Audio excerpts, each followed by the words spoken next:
Section 1. Setting the stage. Welcome to 31 Spooner Street. Let's just settle in.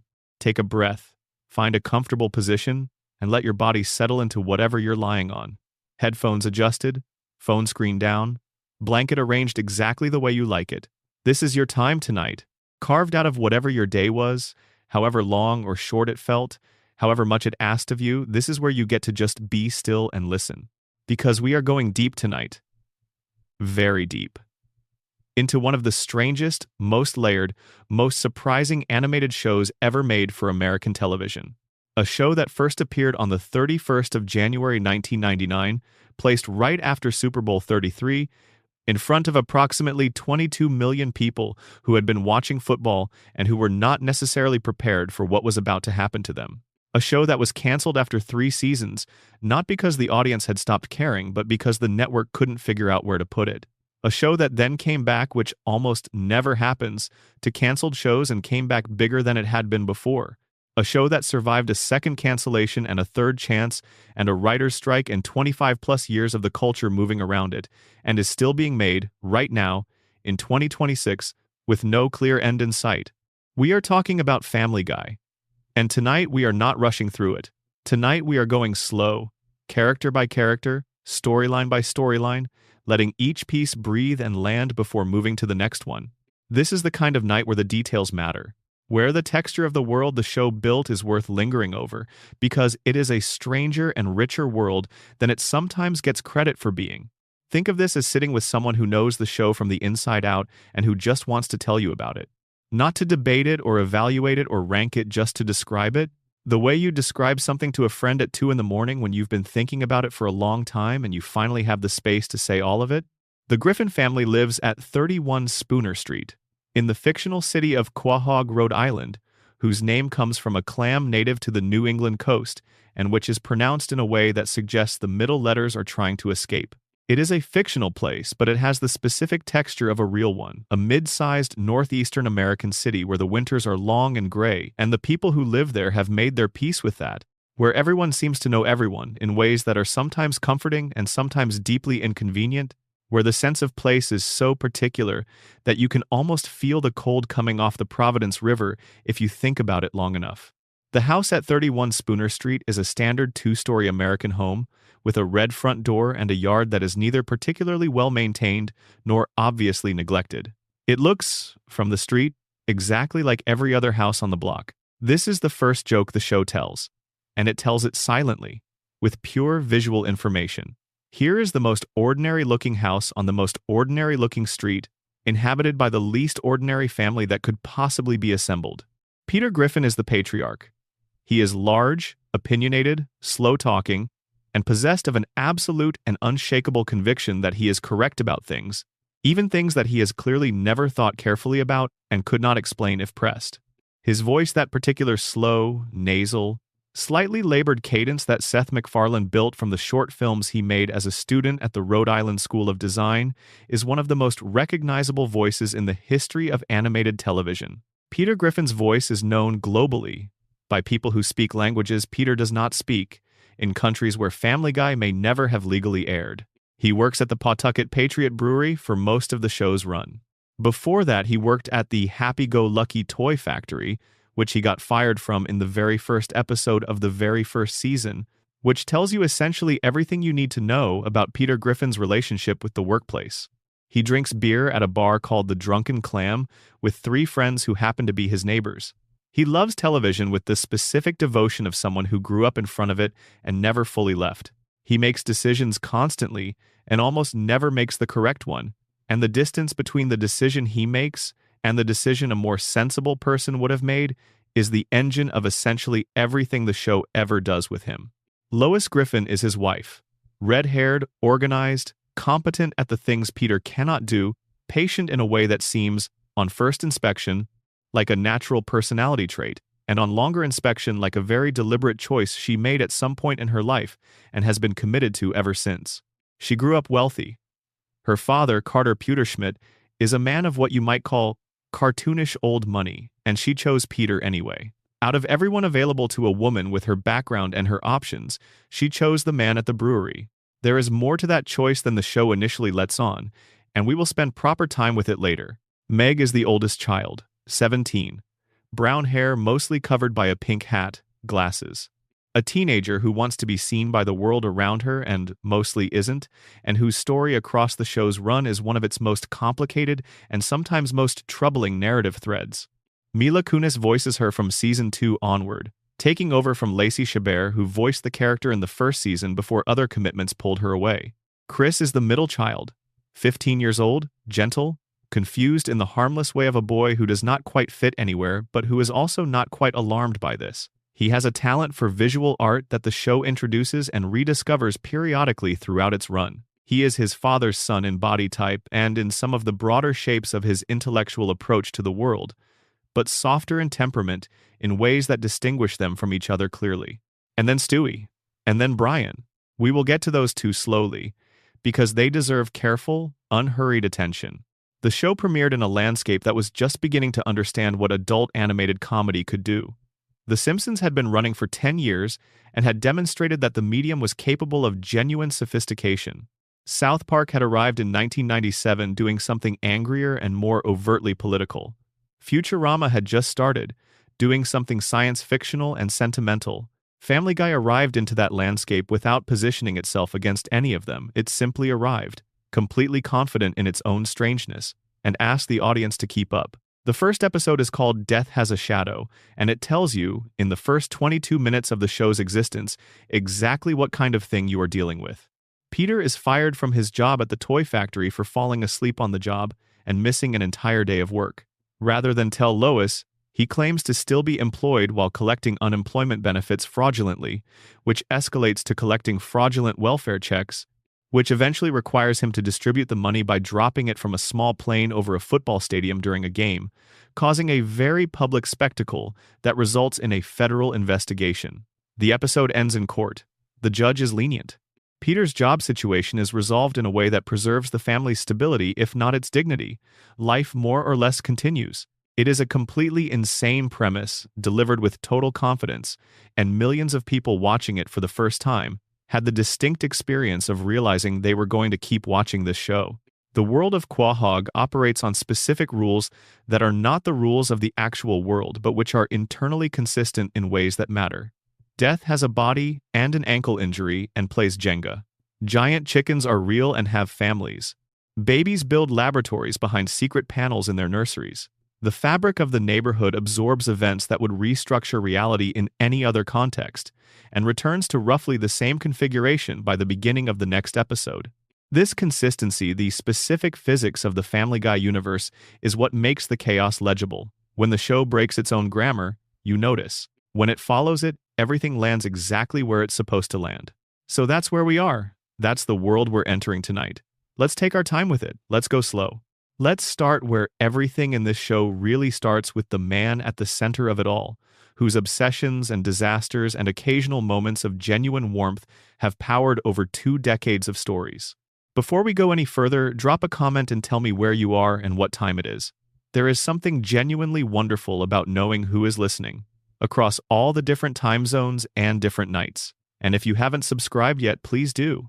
It costs nothing and it means everything to this channel. Because tonight we are going deep into one of the most layered, unpredictable, endlessly surprising animated shows that has ever been produced for American television.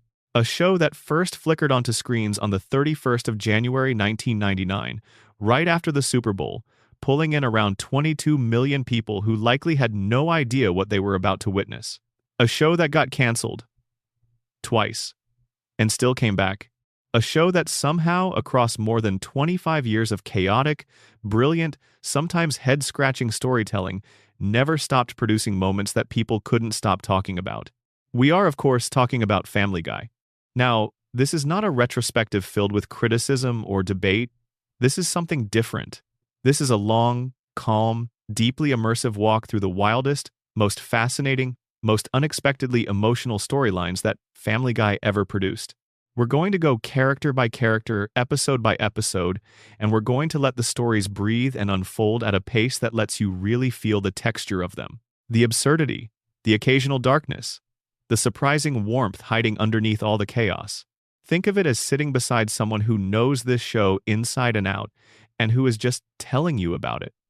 The strange little details, the running jokes that span entire seasons, the moments that made millions of people stop and think, even though they were technically watching a cartoon where a baby builds laser guns in his bedroom.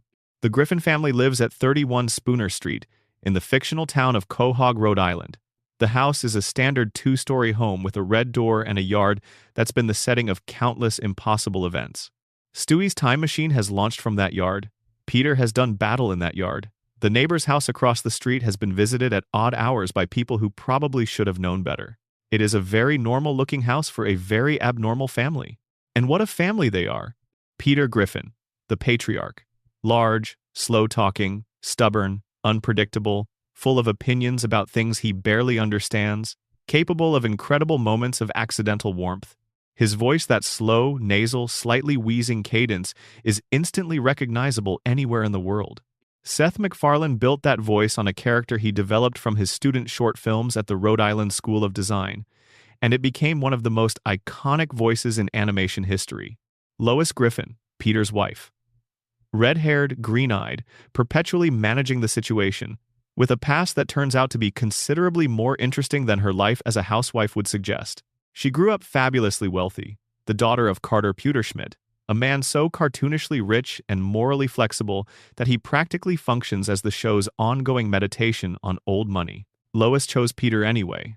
She has always had a talent for surprising people. Meg Griffin, the oldest child, 17 years old, perpetually invisible to the world around her, louder on the inside than anyone gives her credit for, carrying more narrative weight than most people acknowledge. Voiced by Mila Kunis from Season 2 onward. More on her later, because Meg's story has more to it than the show often let on. Chris Griffin, the middle child. 15 years old, gentle, confused, earnest in the way that boys who don't quite fit in anywhere often are. Chris has a gift for art that shows up occasionally. He also has a strange man living in his closet for several episodes, which we will absolutely get into in due time. And then there is Stewie and Brian. But we'll take those two slowly, because they deserve their own long sections of quiet, careful, detailed attention. The show premiered at the tail end of a decade when animated adult comedies were beginning to understand what they could do. The Simpsons had been running for a decade already. South Park was just getting started.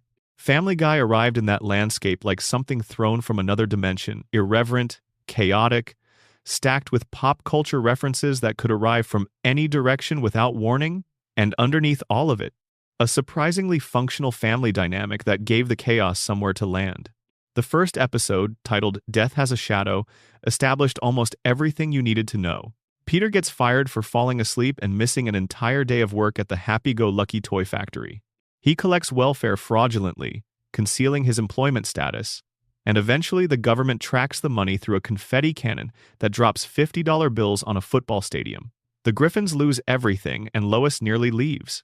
Then things are resolved, imperfectly and happily enough. It was a completely absurd premise, delivered with total confidence, and millions of people were immediately on board. The world of the show has always operated on a specific kind of dream logic. Things that cannot happen in the real world happen in Quahog constantly, and nobody is too troubled by this. Giant chickens exist. Babies build time machines. Death has a twisted ankle and needs someone to fill in for him. The Grim Reaper plays Jenga and has opinions about it. This is simply the water everyone swims in, and the show's genius in its best episodes was always the way it could use that absurdist freedom to go somewhere genuinely unexpected, even emotionally true. So tonight, that's exactly where we're going, deep into those storylines. The ones that hit different at midnight. The ones that are strange and funny and occasionally quietly devastating. Let's begin.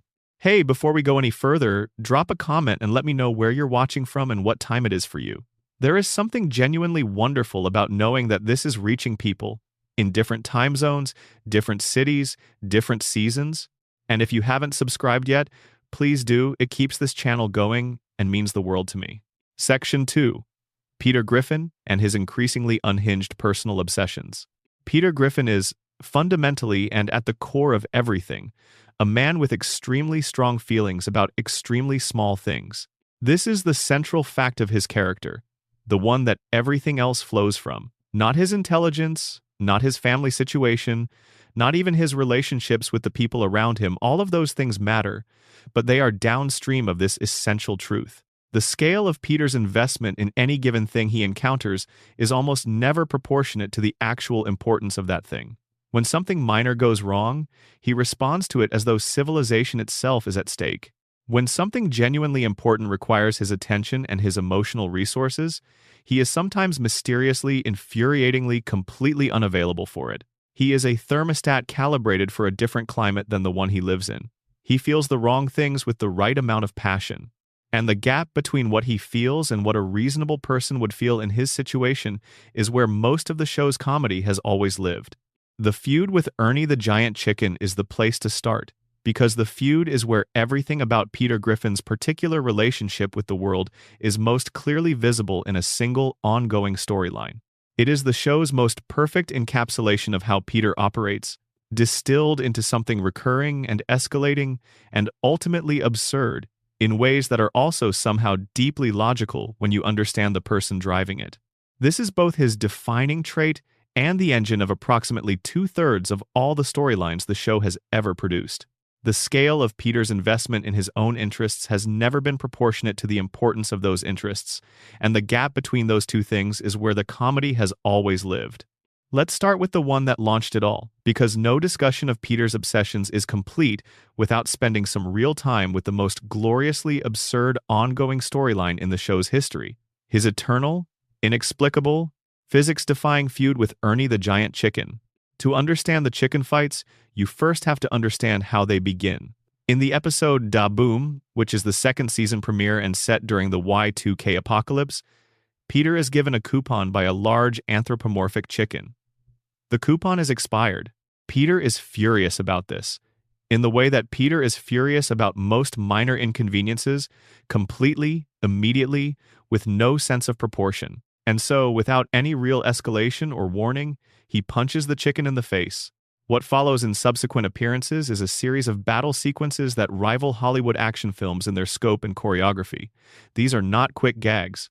The chicken fights are enormous, sprawling, city-destroying confrontations that can run anywhere from 2 to 5 solid minutes of screen time without a single word of dialogue, just two beings going at each other with the kind of commitment usually reserved for mortal enemies who have spent lifetimes preparing for the conflict. They fight through train stations. They fight through shopping malls. They fight on moving cranes and across rooftops. They brawl their way through office buildings, sending desks and people scattering in their wake. They fight on a cruise ship, through the ship's corridors and out onto the deck, over the railings and into the ocean, and then back up and onto another vessel entirely. An airplane propeller is involved in one confrontation. A Ferris wheel factors into another. The destruction these two cause in a single fight is enough to level entire city blocks. And when it's over, Peter always staggers back to wherever he was, the drunken clam, the living room, the middle of some completely unrelated conversation, and picks up exactly where he left off, as if nothing happened. The chicken meanwhile gets up. He always gets up. His name, which isn't revealed until their third fight, is Ernie. Ernie the Giant Chicken, married to a chicken named Nicole, father to a child, owner of a house in Quahog where he presumably pays a mortgage. He is, in every sense of the word except species, a regular resident of the town. And somehow, a single expired coupon created a rivalry that lasted for decades. There is a particularly wonderful episode, the third major chicken fight, where the two of them actually pause during the battle. They are destroying a building. Ernie is bleeding, Peter is battered, and then Ernie invites Peter to dinner. Just like that. They sit down at a restaurant with Nicole and the tension dissipates completely. They talk. They relax. It's almost touching, watching these two sworn enemies sit across a table from each other like it's any ordinary evening out. And then an argument breaks out over who is going to pay the bill, and within 30 seconds they are back at each other's throats, the restaurant in ruins, the piece shattered as completely as if it had never existed. Later episodes reveal the full depth of Ernie's existence. He has children, he is a legitimate citizen of the town. He owns things, maintains relationships, has a life entirely separate from his war with Peter. In one reverse time episode, the audience gets to see a fight playing out backward, watching Peter get hit by Ernie's car door while Ernie was peacefully riding a bicycle, which retroactively explains another inciting incident in their timeline of violence. The chicken eventually meets his end at the hands, improbably, of Meg Griffin, who tears his head clean off in an episode where she's finally had enough of everything around her, which is its own kind of poetic justice. But even then, in classic chicken fashion, the body keeps moving. Beyond the chicken, Peter's obsessions take him to some genuinely strange places. There is the episode in which Peter discovers he has Irish ancestry and becomes so consumed by it that he essentially tries to convert his entire personality to a caricature of Irish American culture, drinking and fighting and insisting on his Irishness at every available opportunity. This turns into an international incident involving a land dispute with the English government, which Peter pursues with the full conviction of a man who absolutely knows what he is doing, which he categorically does not. There is Peter's relationship with television, which functions almost as a character in itself.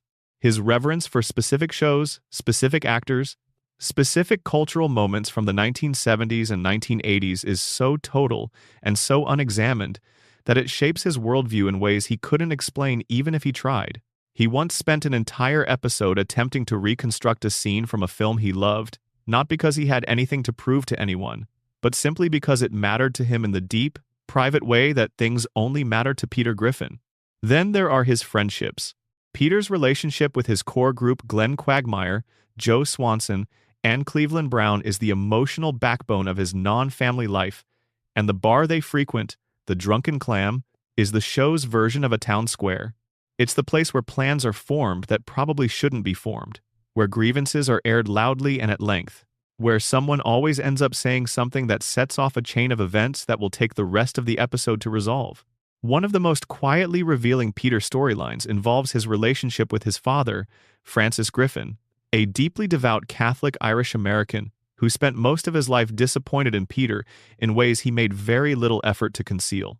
Francis's appearances on the show were always charged with that specific kind of tension that only exists between fathers and sons who love each other in ways they've never quite learned to express.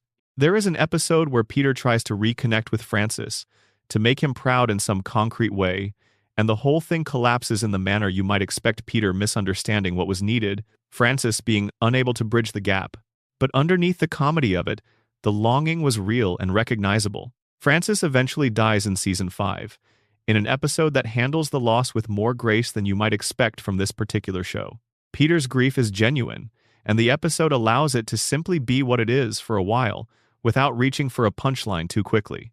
Peter has worked multiple jobs throughout the show's run. He starts at the Happy-Go-Lucky Toy Factory before getting a position at the Pawtucket Patriot Brewery, where he works for the better part of the series run. He has also in various episodes become a newspaper columnist, a farmer, a beekeeper, a pirate, the leader of his own micronation, more on that in a moment, a Renaissance fair knight, and briefly a model, which did not go the way anyone planned. The micronation episode E Peterbus Unum is one of the great Peter Griffin plots. Upon discovering that his property is not technically part of the United States due to a surveying error dating back to colonial times, Peter declares his home an independent nation called Pretoria. He immediately begins abusing the diplomatic immunity this affords him. He annexes Joe's pool. He attempts to join the United Nations, is rejected, and responds by inviting North Korea to his nation, prompting a tense standoff with the United States military in the backyard of 31 Spooner Street that is, somehow, resolved by Peter eating a sandwich and agreeing to surrender.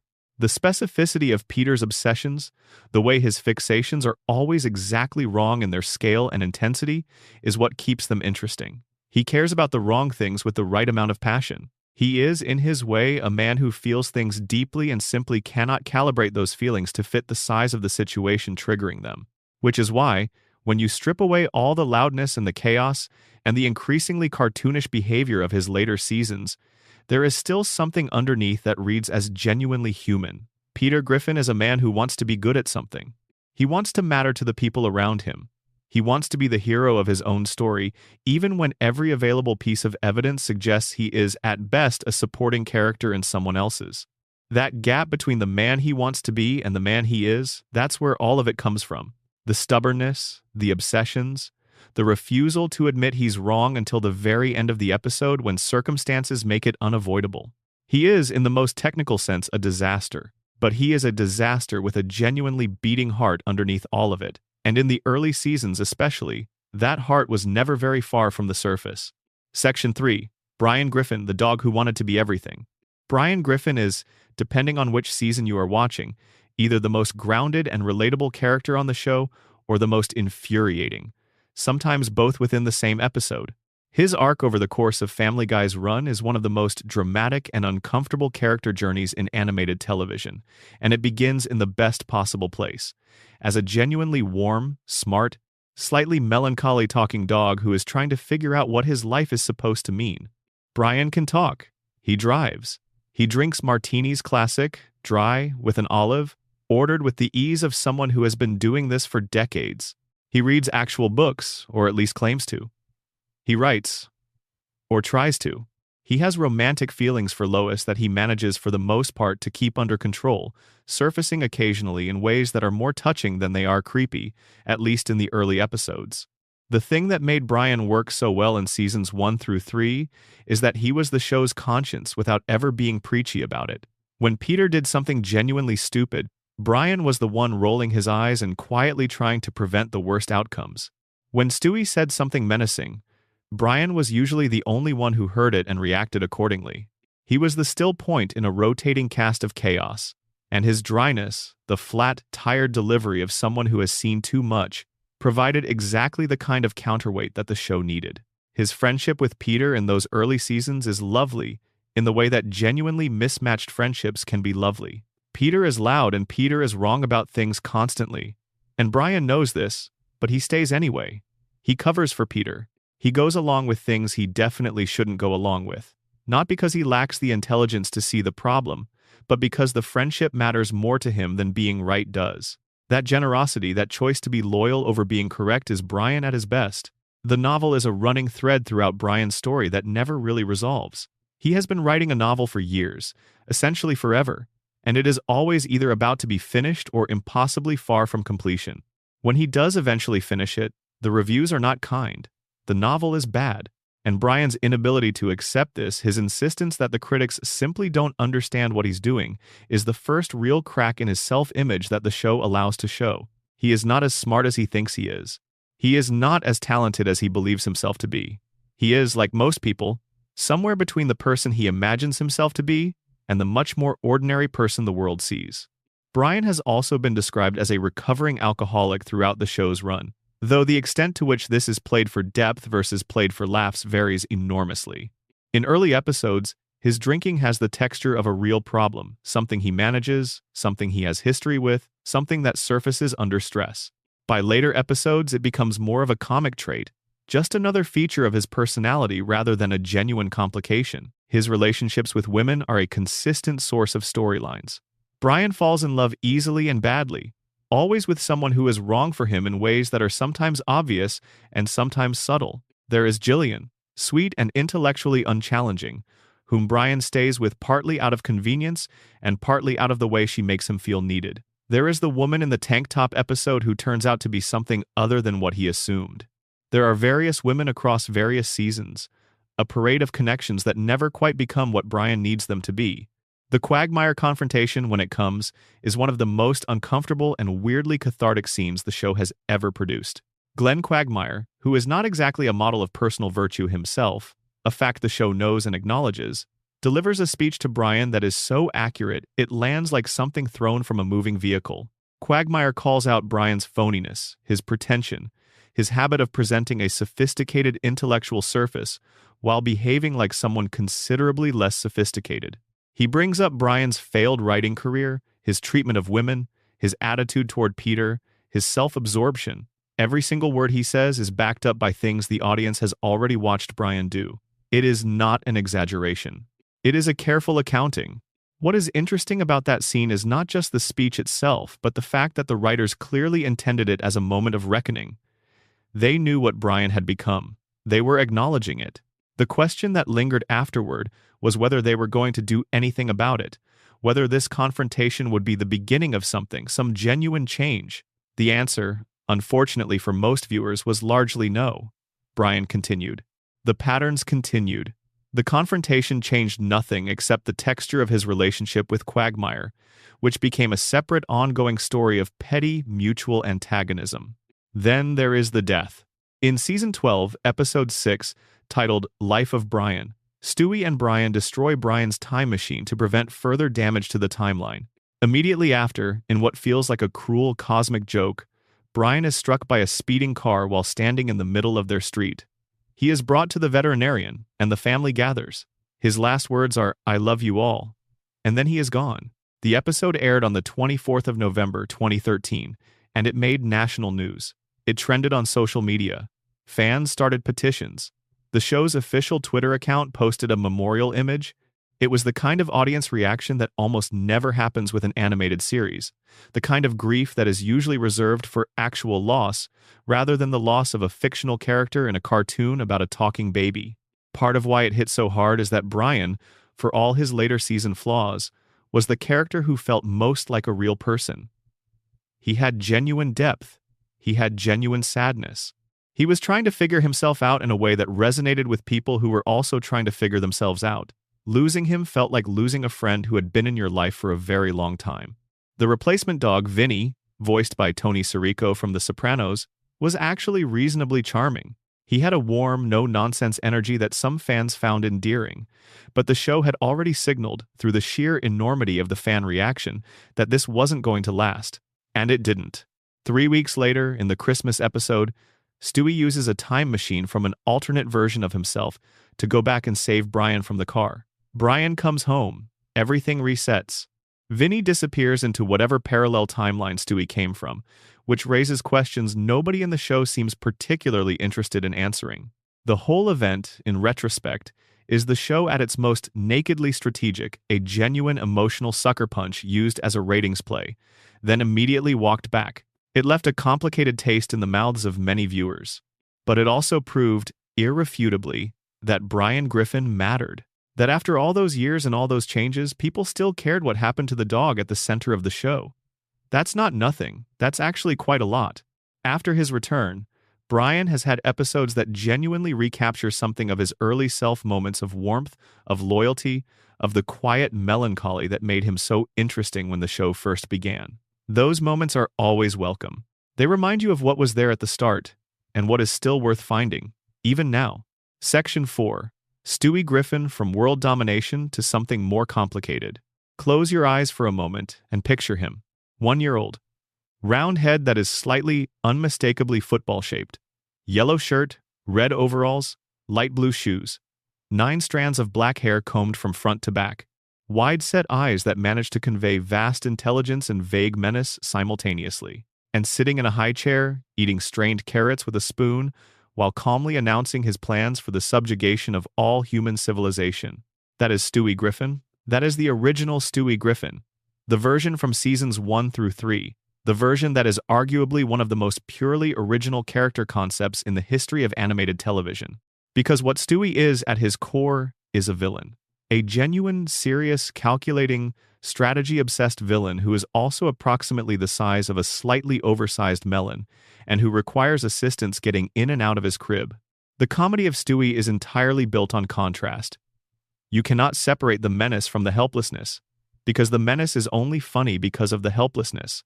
A man in a business suit laying out plans for world domination is just disturbing. A 1-year-old in a diaper laying out plans for world domination while Lois tries to feed him his vegetables is one of the funniest things that can exist in the universe, and the show understood this from the very first episode. Stewie's lab is hidden within the walls of his bedroom. He has been described as keeping it behind a secret panel, behind the dresser, beyond what looks like an ordinary baby's room. In that lab, he has built things that would make military engineers weep. A time machine, a weather control device, a mind control helmet, a teleportation device, a shrink ray, a ray gun capable of firing blasts of energy sufficient to seriously ruin someone's afternoon. He built all of this before his 2nd birthday. In his spare time, when he was not busy trying to kill his mother, the Lois fixation is the engine of early Stewie, and it is important to understand just how total it was. Almost every single episode in Season 1 contains at least one moment where Stewie is either actively trying to kill Lois or actively planning how he is going to kill Lois. Sometimes these are grand, elaborate schemes involving equipment that took weeks of secret construction. Sometimes they are simple and immediate, a moment where he slips something into her coffee, or rigs something in the kitchen, or lines up a shot with his laser gun only to be thwarted by some mundane domestic interruption. The reason Stewie wants Lois dead is, by his own account, a grudge he has carried since before he was born. He refers to his 9 months in the womb as his time in the ovarian Bastille, a prison sentence he did not deserve and for which he intends to hold her accountable. There is something philosophically perfect about a villain whose origin story begins before his birth, whose rage is literally congenital. The dramatic irony that makes all of this land is that Lois has no idea.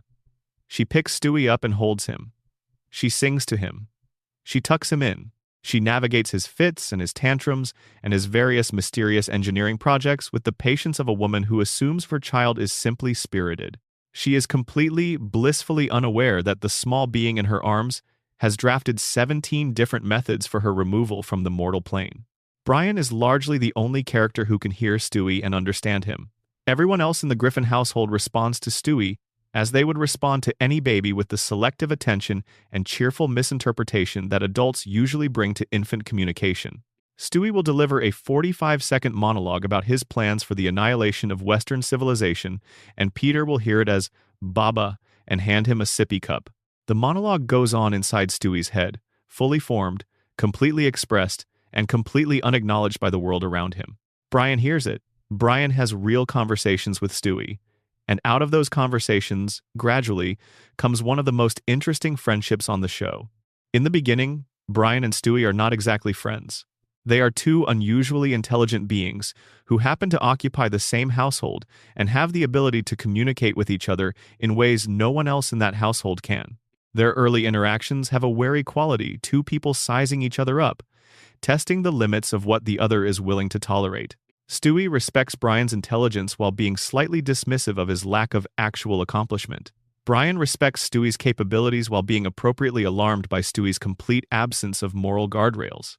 But as the seasons progress, especially after the show returns from cancellation, this dynamic deepens into something warmer and more complex. The two of them begin going on adventures together, road trips, time travel expeditions, dimensional journeys, and the experience of surviving those adventures builds a bond between them that becomes, by the middle seasons of the show, one of the strongest emotional threads in the whole series. Rupert is Stewie's teddy bear, and Rupert's importance to Stewie is an entire subplot unto itself. Stewie treats Rupert as a confidant, a friend, a being with genuine personhood. He shares his secrets with Rupert. He discusses his feelings with Rupert. He becomes genuinely distressed when Rupert is threatened or damaged. The fact that Rupert is a stuffed animal is, from Stewie's perspective, completely irrelevant. Rupert is real in the ways that matter, and Stewie's love for Rupert, unironic, earnest, deeply felt, is one of the most reliably humanizing things about him. In Road to Rupert, the Season 5 episode that kicks off the second string of Road to Adventures, Brian accidentally sells Rupert at a yard sale. Stewie is devastated in a way that is not played for laughs so much as played straight. This is genuine loss, genuinely felt, and the episode respects it enough to send Brian and Stewie on a genuine journey to get Rupert back. They track the bear to Colorado, which requires cross-country travel, numerous misadventures, and the kind of determination usually reserved for stories about much higher stakes than a lost stuffed animal. The episode works precisely because it never condescends to the premise. Rupert matters because Rupert matters to Stewie, and Stewie matters to the audience. And the show understands the chain. The evil Stewie, the scheming, world-dominating, matricide-planning Stewie gets his farewell in the Season 6 two-parter Stewie Kills Lois and Lois Kills Stewie. In the first episode, Stewie finally does it. He follows through on the plan he has been nursing since before he could walk. Lois goes down. And then the second part reveals that the whole story was a simulation that Stewie had running on his computer, an elaborate what-if scenario he had been playing out to see what actually conquering the world would look like. The twist is clever, but it is also, in retrospect, clearly a farewell. After those episodes, the evil schemes become rarer and rarer. The Lois obsession fades into the background and then mostly disappears. Stewie's personality continues its gradual drift towards something warmer, more openly emotional, more interested in his own identity than in other people's destruction. The new Stewie, the one who becomes more dominant from around season 7 onward, is still funny. He is still quick, still sharp, still capable of delivering lines that land with perfect timing, but he operates from a different emotional center. He is insecure in ways the original Stewie never was. He worries about whether people like him. He has feelings about his friendships that he is not always sure how to handle.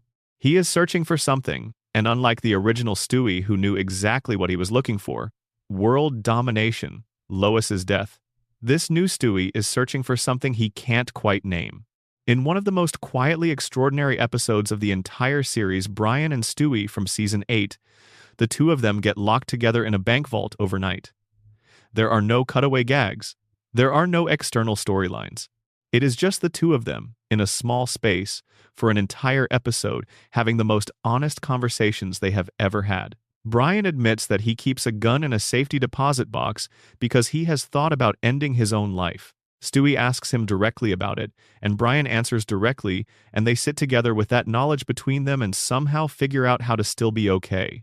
The episode is a masterclass in what Family Guy can do when it decides to strip everything away and just let two characters be real with each other. That version of Stewie, the one capable of that conversation, that depth, that willingness to sit with something difficult, is the legacy of the character's evolution.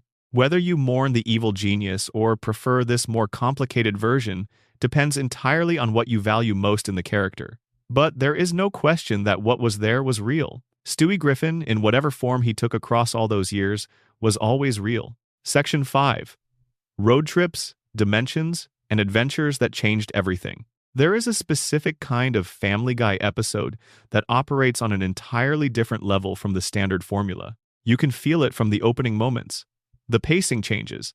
The cutaway gags pull back or disappear entirely. The story doesn't just set up a situation and riff around it, it actually goes somewhere. It builds. It has stakes that accumulate. It ends somewhere meaningfully different from where it started. And almost always, at the center of this elevated kind of episode, are Brian and Stewie, somewhere they absolutely should not be, figuring out how to survive it. The Road to series is the best version of this. It is a tribute to the old Bob Hope and Bing Crosby road movies, a pair of mismatched companions thrown into an adventure through territory that is new to both of them, navigating the chaos partly through skill and partly through pure stubbornness. In Family Guy's version, the mismatched pair is a world-dominating infant and a philosophically confused talking dog, which is an improvement on the original concept in almost every measurable way. The first Road to episode is Road to Rhode Island, from Season 2, and it is the episode that established the template for everything that followed. Brian goes to pick up Stewie from Stewie's grandparents' house in Palm Springs. They miss their return flight. What follows is a cross-country journey back to Rhode Island by increasingly improvised means, during which Brian discovers a truth about his past that he has been quietly carrying for a long time. Brian was born on a farm. His mother was a dog, a regular dog, non-talking, incapable of the kind of conversations Brian takes for granted. The family that owned the farm had Brian as a pup, and then, for reasons the show handles with quiet sadness, gave him up. Brian's mother stayed behind, and in the course of the road trip he goes back to that farm, looking for her, looking for something, some connection to a past that makes sense of the distance he feels between himself and the world he lives in. He finds her stuffed, mounted, displayed in the farmhouse in the way that people sometimes preserve beloved animals. And Brian sits with that for a moment, the discovery that his mother is gone, that the reunion he was half-consciously hoping for has been removed from the realm of possibility entirely. Stewie, who is not always the most emotionally available character in the room, sits with him. They don't talk much. They don't need to. The episode ends on the train, heading back east, with Brian and Stewie sharing a musical number about what makes them such an unlikely but genuine pair. It is warm and funny and earnest, and it set the tone for every Road to episode that followed.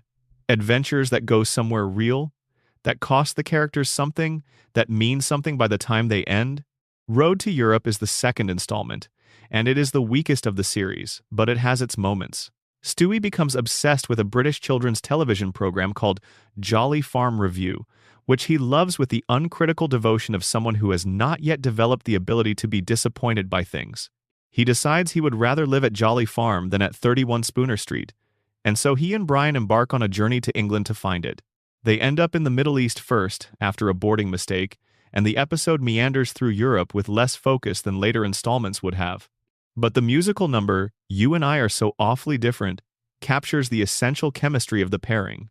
The comedy of two beings who are almost nothing alike and yet somehow exactly right for each other. Road to Rupert we've already touched on. Road to Germany is the next major evolution of the format, and it is remarkable for something the show almost never does. It commits fully to a single story without a B-plot running alongside it.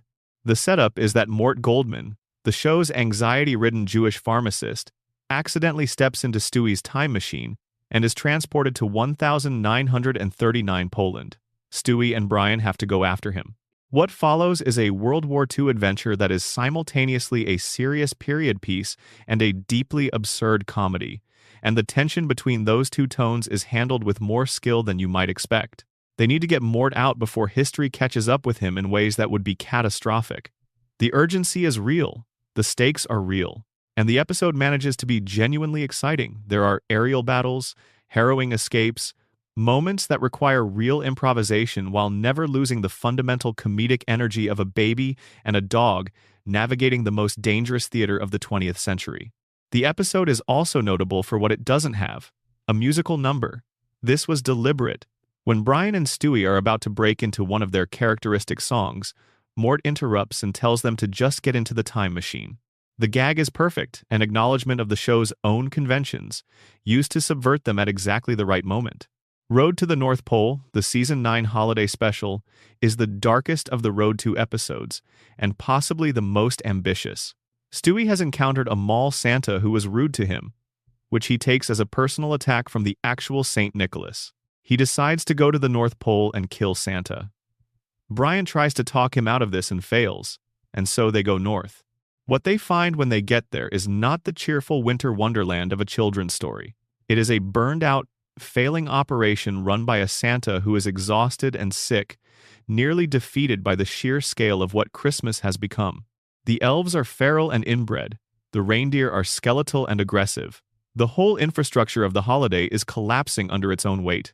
Stewie, who arrived with a plan to destroy Christmas, finds himself confronted with a Christmas that is destroying itself. And so, in a move that says everything about how far Stewie has come from his pure villain phase, he and Brian try to help. They attempt to deliver Christmas gifts themselves to every child in the world, a task that is physically impossible and ethically complex, and that costs them enormously, in ways that are played with genuine darkness before the episode eventually finds its way to a resolution. The song that runs through the episode, Christmas Time Is Killing Us, is one of the best musical numbers the series has ever produced, genuinely haunting, properly funny, and weirdly moving all at once. Then there is Road to the Multiverse, which is the best episode of Family Guy ever made by a measurement that is not very close. Season 8, Episode 1. First aired the 27th of September, 2009. Written by Wellesley Wild. Directed by Greg Colton, who won a Primetime Emmy for his storyboarding work on it. Watched by 10.17 million people on its original broadcast. Rated 9. 1 on IMDb, which is the highest rating any Family Guy episode has ever received. The premise begins simply. Stewie has a remote control that allows him to jump between parallel universes. He shows it to Brian. Brian, naturally, wants to explore. And from there, for 30 extraordinary minutes, the show becomes something almost impossible to categorize. They visit a universe where Christianity never happened, and the subsequent absence of the Dark Ages means that scientific advancement accelerated by roughly 1,000 years. This universe is gleaming and advanced and completely beautiful, and its version of Meg is conventionally attractive, which Brian spends an embarrassing amount of time noting. They visit a universe rendered in the style of a 1960s Hanna-Barbera cartoon, flat colors, limited animation, cycling backgrounds where Brian describes it as looking cheap and lazy. They visit a universe animated in the style of classic Disney films from the 1930s and 1940s, where everything is lush and hand-drawn and saturated with warm color, and the characters sing a song about pie, and then Mort Goldman shows up, and the Disney characters react to his presence with the kind of mob violence that references allegations about Walt Disney's personal views in a way that is deeply uncomfortable and very funny. Simultaneously, They visit a universe where humans keep dogs as pets, and dogs keep humans as pets. The inversion of the normal arrangement. Human Stewie is in a dog bed. Dog Stewie has the run of the house. Human Brian, upon discovering the potential of this universe, decides to stay, and in the episode's final moments, he is struck by a car while running across the street as dogs do, which is both a joke about the episode and a foreshadowing of the manner of Brian's later death. They visit a universe that is the set of Robot Chicken, Seth Green's stop-motion animation show, complete with action figures of 1980s cartoon characters who wander through the Griffin living room. They visit a universe populated by one man standing at a distance who shouts compliments at them. They visit at least a dozen universes in total, each rendered in a different visual style, each with its own internal logic. The episode won its Emmy because Colton's storyboarding made the transitions between all these different universes feel seamless and inevitable rather than jarring. Moving from the Disney universe to the Flintstones universe to a live-action sequence should be whiplash-inducing. Instead, it flows, because someone understood how the momentum of comedy works and how to keep that momentum alive even while changing everything about the visual language of the show underneath it. Later, Road to episodes include Road to Vegas, which explores a clever parallel structure where two versions of Brian and Stewie are tracked simultaneously, one pair who wins the teleporter lottery and one who doesn't, and the diverging paths their Vegas nights take as a result. And Road to India, in which Brian falls in love with a woman he has only spoken to on the phone in a customer service context and drags Stewie along to India to find her, which leads to a series of misadventures involving arranged marriages and cultural misunderstanding and the fundamental question of whether what Brian felt was love or just the projection of love onto the only voice that seemed to genuinely listen to him. These episodes are where Family Guy consistently found its best self, the version that understood character, that believed in the emotional lives of its fictional people, that was willing to go somewhere real in between the laughs. Section 6. Meg, Chris, and the Griffin children no one deserved. Let's start with something that is true and not said enough. Meg Griffin is arguably the most sympathetic character in the entire series. She is a teenage girl who wants to be loved. She wants her parents to see her. She wants her classmates to accept her. She wants to find something she is good at and be recognized for it. These are not unusual desires. These are, in fact, nearly universal desires, the kinds of things that motivate most human behavior, that explain most of the striving and the social anxiety and the loneliness that people carry around quietly throughout their adolescence, and often well beyond it. The show's relationship with Meg is complicated in a way that is worth sitting with, because it is not simple cruelty. In the earliest episodes, Meg is simply the most ordinary member of an extraordinary family. She is unremarkable by Griffin standards, which is actually not a meaningful criticism. The Griffin standards are insane. Being normal in a household where your baby brother is plotting global domination is actually an achievement. Being a teenager who wants to be popular while your father is declaring his house a sovereign nation is just being a person. In those first 3 seasons, the teasing Meg receives has the feel of real sibling and family dynamics, slightly exaggerated for comedy. Peter says something thoughtless because he is not paying attention, not because he wants to hurt her. Kids at school make fun of her because kids at school make fun of the person who doesn't fit, which is something that happens. It isn't pleasant, but it reads as real. The shift, which begins around season 4 and accelerates through seasons 5 and 6, is towards something darker and less grounded. The jokes change from being about Meg's ordinariness to being about her unwantedness, her ugliness, her fundamental wrongness as a person. And the show begins to treat the delivery of this message not as something to be examined or questioned, but simply as the format of Meg-related comedy. By seasons 8 through 14, the accumulation of what the show does to Meg is genuinely difficult to catalog all at once. Peter farts in her face as a form of entertainment. He makes jokes about wishing she would go away. He treats her, in front of other people and in front of her, as though she is a problem to be managed rather than a daughter to be loved. An episode reveals through flashback that Peter and Lois once tried to abandon Meg at a fire station when she was still an infant. The episode presents this as a punchline. And yet, the show, even when it is at its most careless about Meg, occasionally produces an episode that treats her as a full human being, and those episodes are genuinely good. In The Simpsons crossover, Meg meets Lisa Simpson. Lisa, who knows what it feels like to be the thoughtful, feeling person in a family that does not always make room for that, immediately recognizes something in Meg. She encourages her. She tells Meg that she has worth. She discovers that Meg has a talent for playing the saxophone that nobody in the Griffin family has ever acknowledged or encouraged. The episode gives Meg a genuine friendship and a genuine moment of being seen, and it works because it is built on actual character rather than on the joke machine version of Meg. The season 14 episode Peter's Sister is even more pointed.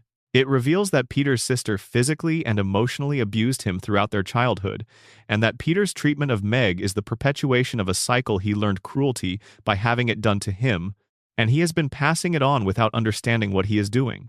Meg learns this, and rather than using it as permission to be angry or to justify the behavior, she chooses compassion. She reconciles with Peter.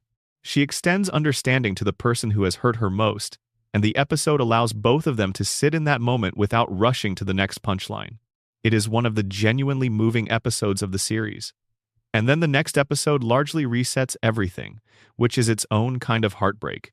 Seahorse Seashell Party from Season 10 deserves its own attention because it is the episode where all of this comes to a head in the most pointed way. The Griffin family is trapped at home during a hurricane.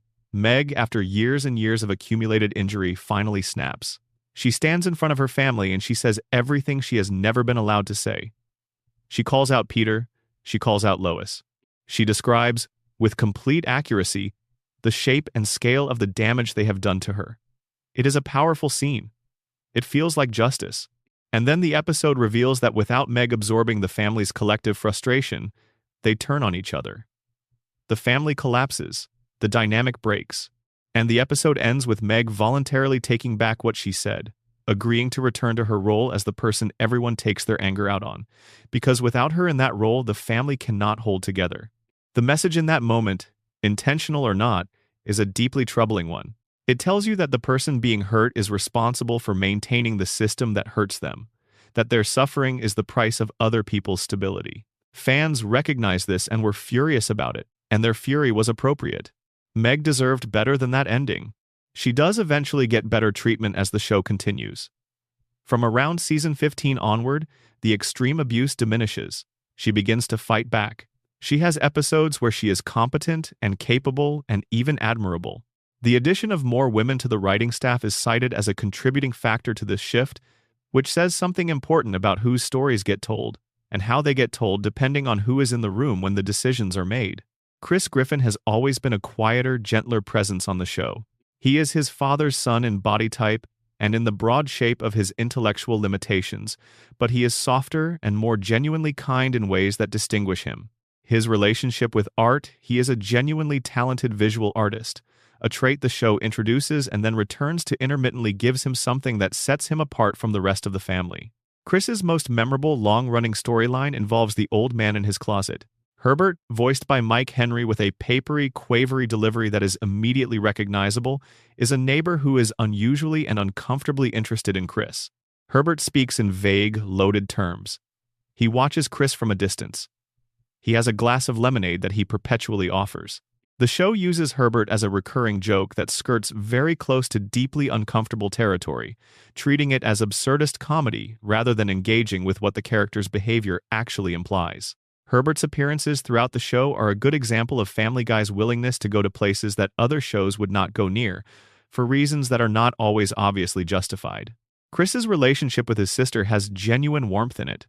He and Meg are the two Griffin children who exist most fully in each other's orbit, and while Chris occasionally participates in the group dismissal of Meg that characterizes the family's dynamic, there are also episodes where he is clearly on her side, where the sibling bond between them is real and tangible. Chris's artistic gift leads him, in one memorable Season 4 episode, to study under a celebrated artist who turns out to be a fake, someone who has built a career on other people's talent. Chris eventually exposes him.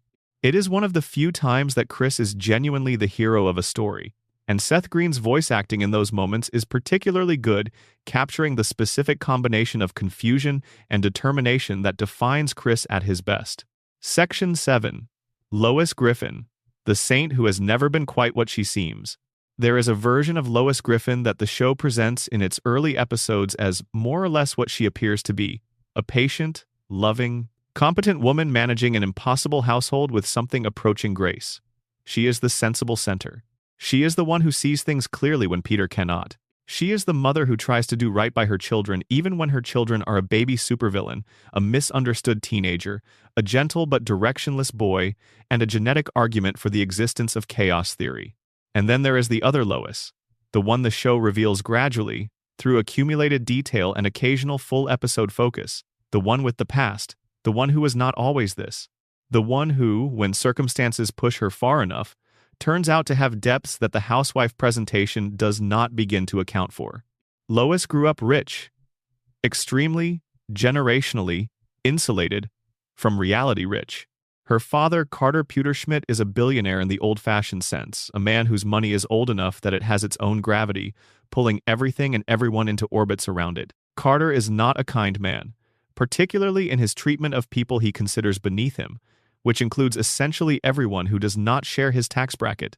His relationship with Peter is a study in thinly veiled contempt that occasionally gives way to something approaching respect, usually when Peter has done something so spectacularly ridiculous that Carter can't help finding it impressive. Lois chose Peter. Out of all the men available to her, and there were others, as the show frequently acknowledges, she chose this man who works at a brewery and watches too much television and has never successfully completed a home improvement project without something catching fire. Why? The show suggests, and this is probably the most interesting thing about Lois's character, that she chose Peter because he made her feel free. Her wealthy upbringing was also a controlling one. Carter's money came with Carter's expectations, and Lois rebelled against those expectations in various ways over the years that are revealed in episode after episode. She has a history with rock and roll musicians. She had a relationship with Gene Simmons from Kiss, the pyrotechnics person from Whitesnake, Jay Giles, Daryl Hall. In college, she starred in an adult film called A Quest for Fur, a fact that is revealed in a later season episode and causes a community crisis when the local news anchor gets hold of it. Lois's response to the crisis, showing the film herself at a church gathering, is one of the most brazenly confident moves any character on the show has ever made, and it works entirely because Alex Borstein's voice acting communicates Lois's complete absence of shame about any of it. She has been described as a recovering methamphetamine addict. Multiple episodes reference this, and while the show never dwells on it at length, the implication is that the wealthy girl who went wild in college did so in ways that included pharmaceutical assistance. She got clean. She married Peter. She built the life at 31 Spooner Street that seems, on the surface, so far from the world she came from. But the wildness is always close to the surface. In Lethal Weapons, a Season 3 episode, Lois takes up a martial art called Taijutsu and discovers that she has a gift for it and, more importantly, that she has an appetite for the physical release of controlled violence that is considerably larger than you might expect from someone who has been managing a household full of chaos by the power of patience alone. She becomes very good, very quickly, and the episode explores what happens when the person who has been quietly absorbing everyone else's energy for years finally has somewhere to put it. In Breaking Out Is Hard to Do, Lois becomes addicted to shoplifting. This is not a metaphor. She steals a ham. The ham tastes better than any ham she has ever legitimately purchased. From there, it escalates with the smooth inevitability of an actual addiction arc, and the episode treats it with a combination of absurdist comedy and genuine character insight. This is Lois taking something, claiming something, feeding a part of herself that the domestic role she inhabits doesn't leave much room for. Her long-suffering relationship with Peter contains genuine love, and this has always been important to the show's foundation even when everything else around it was changing. Peter and Lois fight, sometimes badly, sometimes in ways that strain the seams of the relationship. But the show has always maintained, at least in its better episodes, that the love is real. There is a version of Peter and Lois's relationship that is the love story at the center of a show that is too chaotic to frame it properly. And when the show slows down enough to look at it directly, what you see is two people who are genuinely wrong for each other in almost every external way, and who are, somehow, exactly right for each other in the ways that matter. Lois's relationship with her own mother, Babs Pewterschmidt, is a more complicated picture. Babs has her own history. The show eventually reveals that Babs once tried to put Lois in the oven when she was a baby, which is a fact delivered in the casual manner of a long-buried family secret that everyone has made their peace with over time. The Pewter-Schmidt family, when examined closely, is a much darker place than its wealth and surface presentation suggest, and Lois is, in many ways, the person who got out. Her parenting of Stewie is the relationship that the show seems least interested in examining directly, which is interesting given everything that Stewie gets up to. She is canonically completely unaware of who her youngest child is. She does not know about the lab. She does not know about the time machine. She does not know that the small being she carries on her hip has been actively trying to end her life since before he could walk. This ignorance is played entirely for comedy, and the show never seriously considers what it would mean for Lois to find out. The relationship is a closed loop. Stewie plots, Lois remains oblivious, the plots fail, Stewie plots again. What Lois does know, and what she manages with consistent competence, is that this family needs someone to hold it together. She does that work. She has always done that work. And the fact that she does it while carrying her own considerable backstory, the wealth, the rebellion, the addictions, the past relationships, the hidden ferocity makes her considerably more interesting than the patient housewife she might appear to be at first glance. Section 8. The Neighbors, Quagmire, Joe, Cleveland, and the World on Spooner Street. The neighborhood of Spooner Street is, by any reasonable measure, the strangest street in fictional Rhode Island. It is the kind of street that looks ordinary from the outside. The houses are standard American suburban boxes, 2 stories, driveways, lawns that are sometimes mowed and sometimes not. The cars are unremarkable. The mailboxes are metal. There is nothing about the physical environment of Spooner Street that suggests it is anything other than what it appears to be. And then you learn who lives there and the ordinariness becomes a joke. Glenn Quagmire lives across the street and a few doors down. He is a commercial airline pilot, clean-shaven, broad-shouldered, with a jawline that the animators have always rendered as aggressively defined. He wears a yellow polo shirt most of the time. He says giggity at moments of personal enthusiasm that are almost invariably related to the same subject. He is, in the technical sense, a deeply unreliable moral actor. The number of his ethical transgressions across the show's run is genuinely staggering when you lay them out, and yet he is consistently positioned as part of Peter's core friend group, as one of the people Peter trusts and values. Quagmire's history is actually more complicated than his surface presentation suggests. He is a veteran of the Navy, which the show occasionally references when it needs to explain his capabilities in a crisis. He has a sister whose personal situation becomes the focus of one of the show's more serious episodes. He has a father, Glenn Sr., a Navy man who appears in the show in a storyline that involves one of the most dramatic reveals of any episode, a reveal that recasts everything you thought you understood about the character in a single scene. The episode Quagmire's Dad handles a subject that was, for animated network television in 2010, genuinely unprecedented. Glenn's father, a respected military figure, turns out to have transitioned and now lives as a woman named Ida. The episode is imperfect, its comedy often punches in directions that haven't aged well, but it is also remarkable for the fact that it exists at all, that the show committed to the storyline fully rather than treating it as a one-off gag. Brian's reaction to Ida is the center of a subplot that the episode uses to criticize a specific kind of liberal self-image, the person who claims to be open-minded and accepting, but whose behavior, when actually confronted with difference, reveals the limits of that openness. It is a pointed critique delivered through a character who is used frequently as the show's progressive voice, and it lands with more accuracy than Brian usually allows himself to be targeted with. Joe Swanson lives next door to the Griffins, and his introduction in the first season episode, A Hero Sits Next Door, is one of the great character arrivals in the show's early run.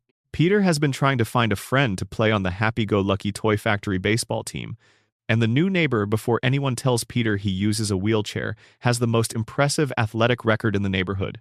Peter invites him. Joe accepts. And then Joe proceeds to absolutely destroy it, playing baseball from his wheelchair with a ferocity that leaves the entire neighborhood stunned. Joe Swanson in those early seasons is genuinely formidable. He is a police officer, and he is good at being a police officer. He is physically imposing despite his paralysis. His upper body strength is extraordinary, and several episodes demonstrate that Joe in hand-to-hand combat is capable of overcoming multiple opponents simultaneously. He is also emotionally solid in ways that Peter and Quagmire are not, tending towards steadiness and reason even under pressure. The story of how Joe ended up in his wheelchair changed across episodes, which the show acknowledges with a kind of shrug. The official story at first was that he was injured fighting a crime boss dressed as the Grinch on Christmas, which is so absurd and specific that it could only be true. Later episodes modify the circumstances, but the Grinch version remains the most memorable. Joe's relationship with his wife Bonnie is its own long-running subplot. Bonnie is pregnant for the first 6 or 7 seasons of the show, a joke that is eventually addressed when their daughter Susie arrives. Their marriage is portrayed as genuinely loving in some episodes, and as strained under the weight of Joe's emotional unavailability in others. There is an episode in season 11 where Bonnie has had enough and files for divorce, and Joe, rather than examining why, becomes determined to win her back through increasingly misguided means. It does not work the way he plans. Cleveland Brown is the 4th member of the Spooner Street core group, the gentle, measured counterweight to Peter's bombast and Quagmire's recklessness and Joe's intensity. Cleveland is known for his distinctive voice, slow and deliberate, the result of an early series explanation that he was struck in the head by a totem pole at some point in his past, which permanently altered his speech pattern. He had been a skilled auctioneer before the injury.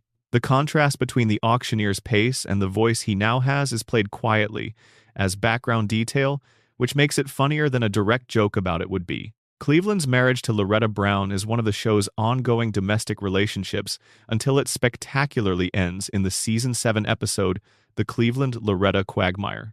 Loretta has been having an affair. With Quagmire, Cleveland, who is not a violent person by nature, responds by throwing Quagmire out of a second-story window, not the show's most subtle moment, but also not one that can be argued with given the circumstances. The scene became notable for the bathtub sequence that precedes it, which is an accidental comedy image that took on a life of its own in the show's cultural footprint. Cleveland eventually gets a spin-off series, The Cleveland Show, which runs from 2009 to 2013 and follows Cleveland as he moves back to his hometown in Virginia.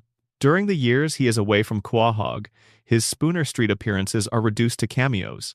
He returns permanently in the episode He's Black, resuming his place in Peter's group and picking up as though the separation had been a manageable digression rather than 4 years of absence. The Drunken Clam is where all of these men regularly convene, and the bar itself functions as a character in the ecosystem of Spooner Street. It is a dim, comfortable place, the kind of bar that has been there for decades, where the furniture is slightly sticky and nobody expects anything of you and the beer is always cold. In the early seasons, scenes at the Drunken Clam have the texture of actual male friendship, the comfortable silences, the stories told and retold, the loyalty that shows up not in grand gestures but in just being in the same place at the same time. The Clam has been destroyed and rebuilt multiple times over the course of the series. Fire, construction accidents, various incidents involving things that probably should not have been brought into a bar in the first place. But it is always there, always the same, always ready to serve the 4 men who have been gathering at its tables since 1999. Section 9. The dark side episodes that go somewhere genuinely unsettling. Family Guy has always understood that comedy and discomfort are not opposites. They are, in the right hands, neighbors. The darkest episodes of the series are often also the most interesting ones, because they are the places where the show drops the safety net and lets the story go somewhere that you cannot quite predict. The bottle episode, Brian and Stewie, Season 8, Episode 17, is the most successful example of this approach, and probably the most formally perfect episode the show has ever produced. The premise is elegant in its simplicity. Brian and Stewie get accidentally locked in a bank vault overnight on the weekend, with no way out and nothing to do but talk to each other. There are no cutaway gags, no other characters, no external subplot. The entire episode is 2 characters in a room. What unfolds is one of the most genuinely raw conversations in the show's history. Stewie, who is usually the sharper, more controlled one of the pair, finds himself in the position of asking the questions that the episode needs someone to ask. He knows there is a gun in the vault, Brian's gun, kept in his safety deposit box. Why? And Brian, stripped of the intellectual posturing that usually insulates him from this kind of directness, tells the truth. He has thought about using it, not in some distant hypothetical way, but in the way that someone who has genuinely considered ending their own life thinks about the tools available to them. The episode handles this with the kind of care that serious discussions of mental health deserve and rarely receive in comedy. Stewie's response is not played for laughs. It is not brushed aside. He stays in the conversation. He tells Brian what Brian means to him. not in the abstract way the show often uses to gesture at emotion without committing to it, but specifically and directly. The conversation they have in that vault is the most honest exchange the two characters have ever had, and by the end of it, something between them has shifted, not fixed, not resolved, but genuinely moved. The episode won strong reviews precisely because it was so unlike what Family Guy usually does. It proved that the show was capable of dramatic writing, not just comedic writing, and that Brian and Stewie's friendship had enough depth to sustain a genuinely serious episode without losing the essential chemistry that makes them compelling together. Screams of Silence. The story of Brenda Q from Season 10 is a completely different kind of dark. It is the episode that documented, in a sustained and largely unfunny way, the domestic abuse of Quagmire's sister Brenda by her boyfriend Jeff. The episode is not satirical about this. It is not using the topic as a setup for a punchline. It plays the abuse seriously, shows its effects on Brenda and on the people who love her, and ultimately presents Peter, Quagmire, and Joe actively planning to intervene in a manner that involves physical violence, which is itself morally complex. The episode is controversial because of the degree to which it commits to its subject matter. Some critics felt it handled the topic responsibly and with appropriate gravity. Others felt that a show like Family Guy, which has so frequently treated its female characters with carelessness, had no business presenting itself as a serious exploration of domestic violence. Both of these criticisms have weight. The episode is imperfect in the way that things built from genuine feeling often are, but it is also notable for the fact that it tried, which is not nothing. And Then There Were Fewer, the Season 9 premiere, is the show's attempt at an actual murder mystery, and it is one of the most surprising episodes the show has ever produced because it plays its genre completely straight. The entire Griffin family and several of Quahog's recurring characters are invited to a dinner party at the mansion of James Woods, the recurring antagonist, and then people start dying. One by one, through the course of the episode, characters are killed off in ways that are played not for slapstick, but for genuine tension. The mystery is actually a mystery. There are clues, there are suspects. The solution, when it comes, is reasonably satisfying. It involves a revelation about who had motive, and the comedy comes not from the deaths themselves, but from the characters' reactions to being in a situation they were not equipped to handle. The episode was praised for being genuinely suspenseful, which is not a thing that people often say about Family Guy episodes. Partial Terms of Endearment, a Season 8 episode that was banned from airing in the United States on its initial broadcast and was only available on DVD for years, is dark in a completely different way. The episode deals with the topic of surrogacy. Lois agrees to carry a baby for a couple who cannot have children, and the episode proceeds to take the topic completely seriously while also being a Family Guy episode, which creates an interesting tonal tension throughout. The episode was banned from broadcast not for sexual content or graphic violence, but because of its subject matter and the network's concern about the political sensitivities around the topic. It eventually aired in other countries and became available in the United States through streaming platforms.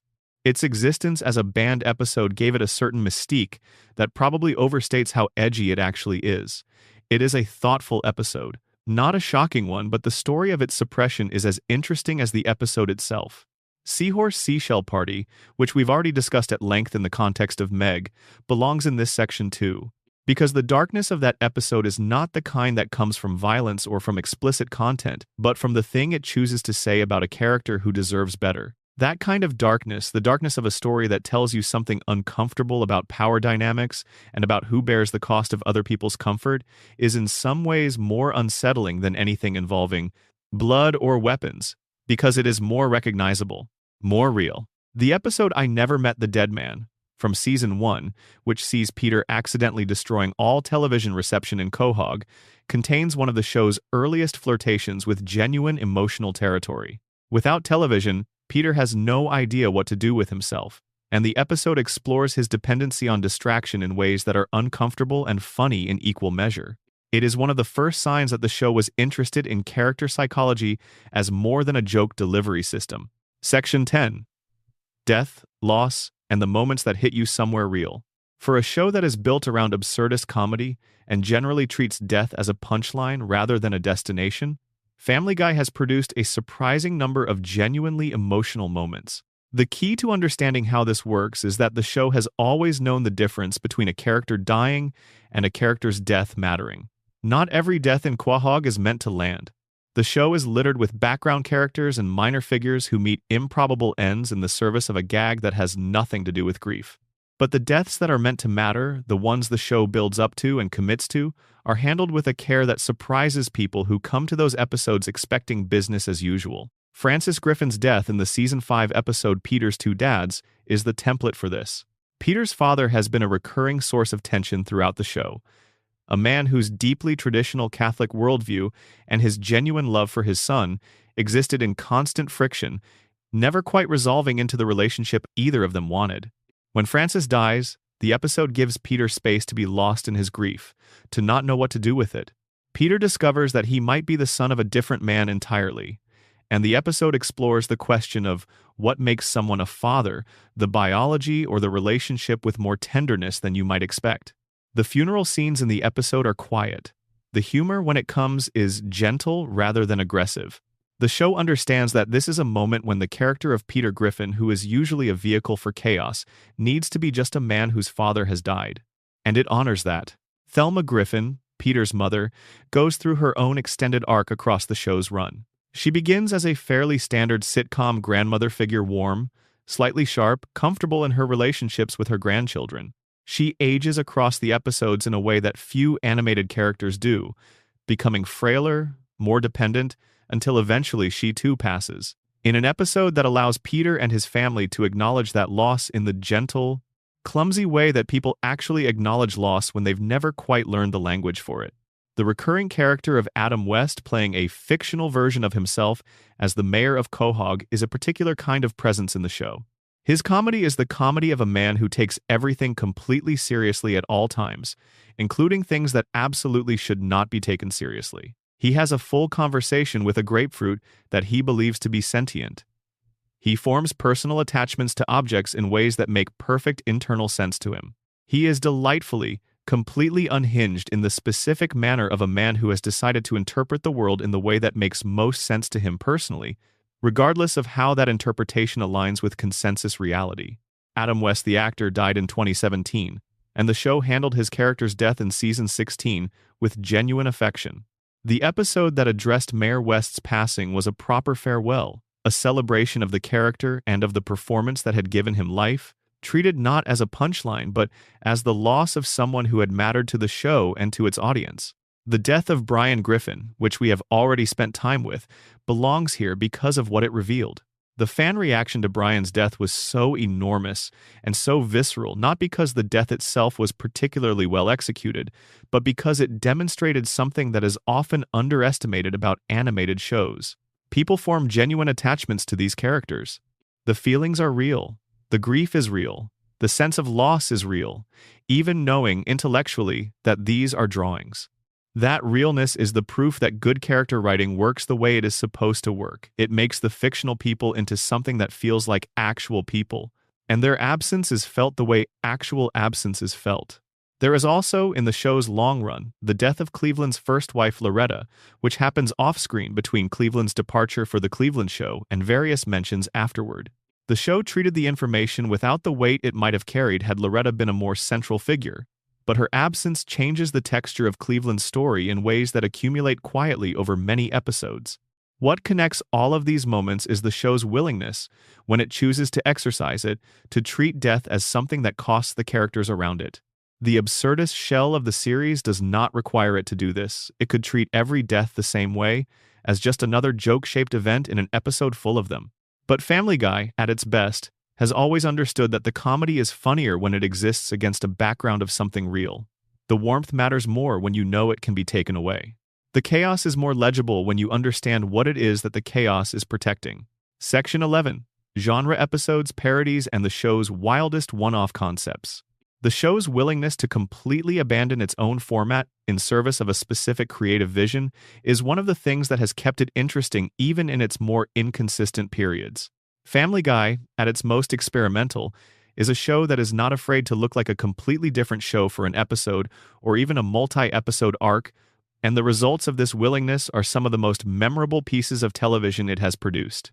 Blue Harvest, which aired on the 23rd of September 2007 as the season 6 premiere, is the fullest expression of the show's ambition when it decides to commit to something. The episode is a full, feature-length retelling of Star Wars, Episode 4, A New Hope, with the Family Guy characters cast in all the major roles. Peter is Han Solo, Lois is Princess Leia, Chris is Luke Skywalker, Stewie is Darth Vader, which is casting so perfect it almost feels inevitable. Brian is Chewbacca, Quagmire and Cleveland are C-3PO and R2-D2. The story of how Blue Harvest happened is almost as interesting as the episode itself. The show had been making Star Wars references and jokes for years, and Seth MacFarlane and his team eventually decided to pitch Lucasfilm on an actual parody. Lucas, it turned out, was a genuine Family Guy fan. He recorded every episode on his TiVo, which makes sense when you consider that his favorite comfort show was apparently Family Guy and Jackass, a pairing that no one could have predicted. He agreed to the project on the condition that the characters look like they did in the actual films. The production team visited Skywalker Ranch. They had meetings with Lucas himself. The episode that resulted is a genuinely impressive piece of work. It does not simply point at Star Wars and make fun of it. It actually recreates key scenes with enough fidelity that fans of the original films can appreciate the precision of the parody while adding layers of Family Guy humor on top of the scaffolding. When Lois as Princess Leia tells Stewie as Darth Vader that the Death Star plans are hidden in one of the briefcases from the game show Deal or No Deal, it is a perfectly specific Family Guy gag dropped into a scene that is otherwise playing the Star Wars material completely straight. The name Blue Harvest itself is a Star Wars secret. It was the fake production title used by George Lucas and his team when filming Return of the Jedi on location to prevent reporters and fans from identifying what they were actually shooting. Locals in the filming areas were told that Blue Harvest was a low-budget horror film. The hats and t-shirts made for the crew said Blue Harvest, Horror Beyond Imagination. Family Guy, using that title as the name of their Star Wars parody, was a gift to every die-hard fan who knew the reference, a signal that the people making this episode had genuinely done their homework. 2 sequels followed. Something, Something, Something. Darkseid covered The Empire Strikes Back, and It's a Trap handled Return of the Jedi. Together, the trilogy released on Blu-ray and DVD as Laugh It Up, Fuzzball. The Family Guy trilogy represents one of the most sustained parody projects in the show's history, a creative commitment that ran across 3 separate productions and required the maintenance of an elaborate parallel universe cast for the duration. The Simpsons crossover episode from Season 13, The Simpsons Guy, is its own kind of event. When the Griffin family has to flee Quahog after Peter publishes a comic strip that offends basically everyone in town, they end up in Springfield and meet their animated counterparts. Homer and Peter become friends. Stewie idolizes Bart, which does not go the way Stewie planned. Lisa and Meg form a genuinely lovely connection that we've already discussed. Brian and Santa's little helper have an awkward meeting. The episode is notable for its awareness of the comparisons that have always existed between the two shows, the accusations of similarity, the years of competing, the question of influence and originality. The Simpsons Guy addresses all of this directly, with Homer and Peter eventually having a prolonged chicken fight-style brawl that references the specific nature of their rivalry.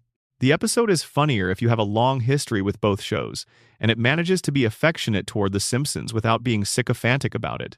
Family Guy also produced a musical episode, And I'm Joyce Kinney from Season 9, which contains the revelation about Lois's past in the adult film industry and multiple Christmas episodes of widely varying quality and tonal ambition. The Christmas episodes range from standard holiday fare with the show's trademark irreverence applied on top, to Road to the North Pole, which, as we've discussed, is one of the genuinely extraordinary pieces of television the show has ever made. The Back to the Pilot episode from Season 10 is a cleverly constructed meta-episode that sends Brian and Stewie back in time to the first episode of the show itself. They observe the early versions of the characters, the rougher animation, the slightly different character models, the younger versions of everyone, and the episode plays with the self-awareness of being a show that has been on long enough to have a history worth revisiting. Lacey Chabert, who voiced Meg in the first season before Mila Kunis took over, reprises the role for the flashback sequences, which is a loving detail.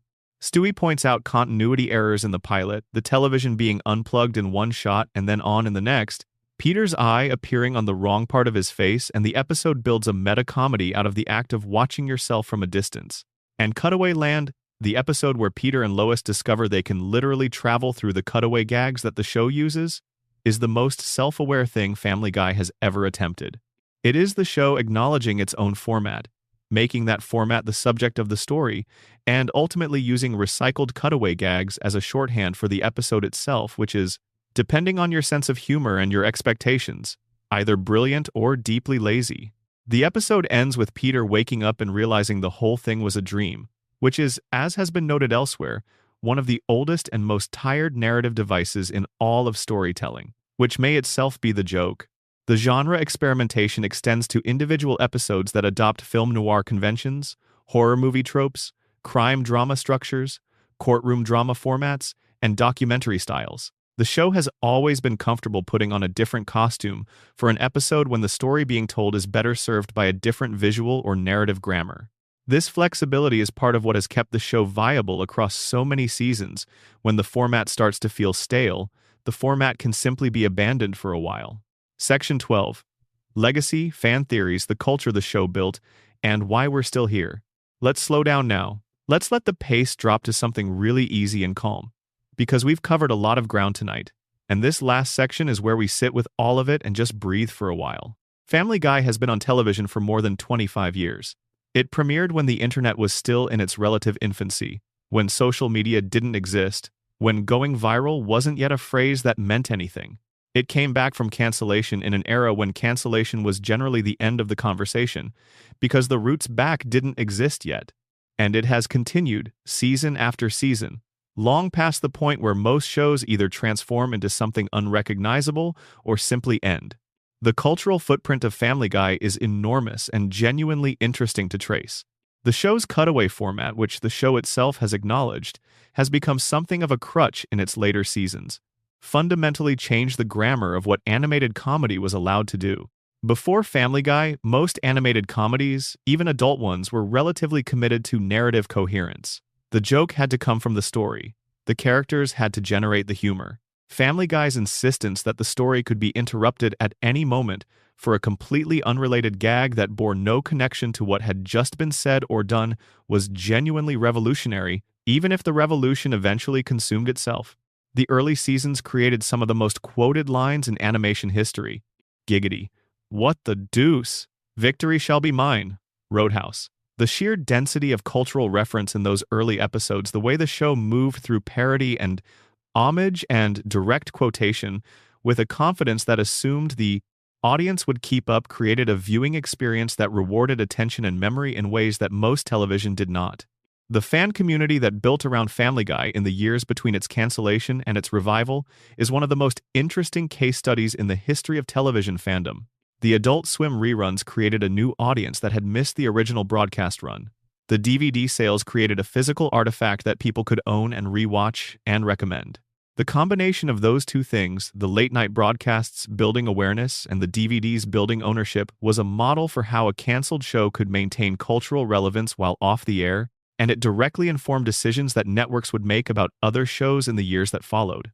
The fan theories about Family Guy are, as with any long-running show, a mixture of the insightful and the completely unhinged. One persistent theory holds that Stewie's inability to be understood by most characters, the running gag about whether or not the family can hear him, is not a gag at all, but a deliberate narrative choice. The theory suggests that Stewie's plans and speeches exist entirely within his own head, that he is a normal baby whose inner life we are privileged to hear, but who in the actual world of the show is just doing what babies do. The show has flirted with this idea explicitly. There are meta-references to the ambiguity, including a future-set framing device where students in a history class ask, but like, can the family understand the baby or what? This ambiguity has been left deliberately unresolved, because resolving it in either direction would destroy half the comedy of the character. Another theory focuses on the question of Brian's actual age. Dogs age differently from humans, and the show has been inconsistent about exactly how old Brian is. Some episodes suggest he is in his early 40s in human equivalent years, while his behavior and attitude suggest someone considerably younger. The theory holds that Brian's occasional depression and existential anxiety are rooted in his awareness of his own mortality, that as a dog in a family that ages at a human pace, he will inevitably outlive certain relationships, experience a different kind of loss than the humans around him, and face his own death on a timeline that does not align with theirs.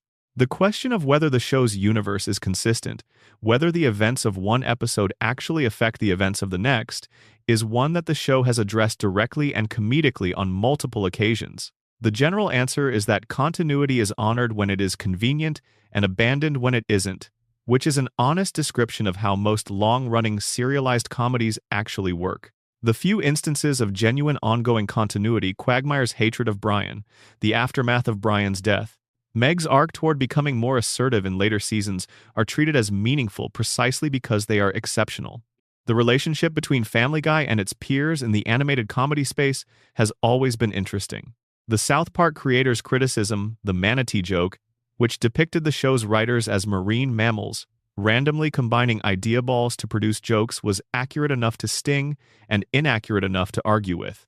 Family Guy's best episodes disprove the manatee theory completely. Its worst episodes provide evidence for it. The truth is probably somewhere in between.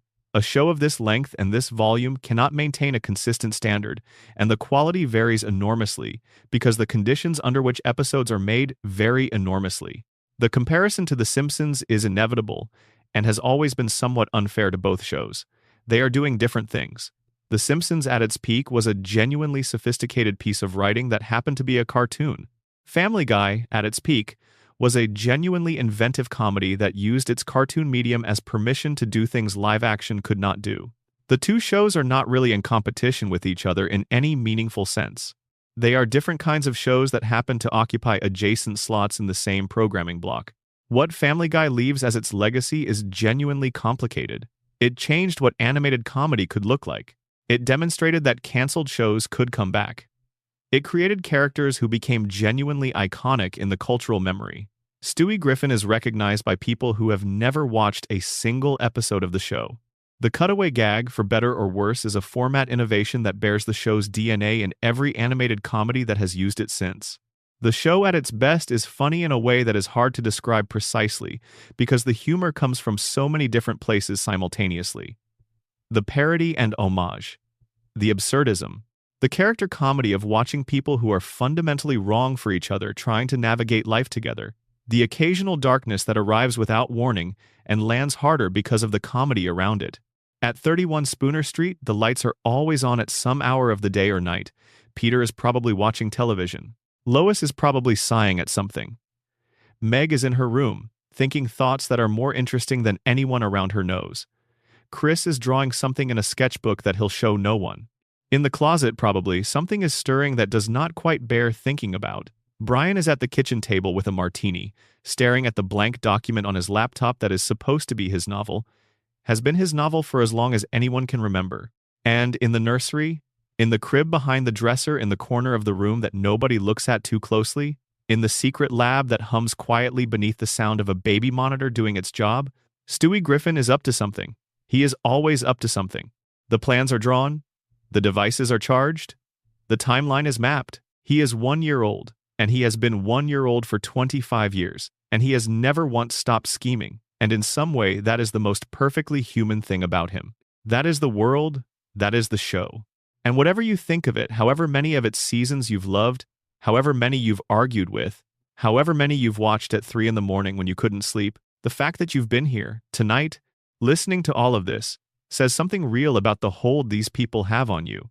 They are drawn people, ink and color and code, voices in a booth, but they are also something else, something that happens when you tell stories about the same people for long enough that you stop being aware they're not real. Something that happens when the chaos and the warmth and the absurdity and the occasional surprising depth accumulate across seasons and decades into something that feels, against all logic, like you actually know them.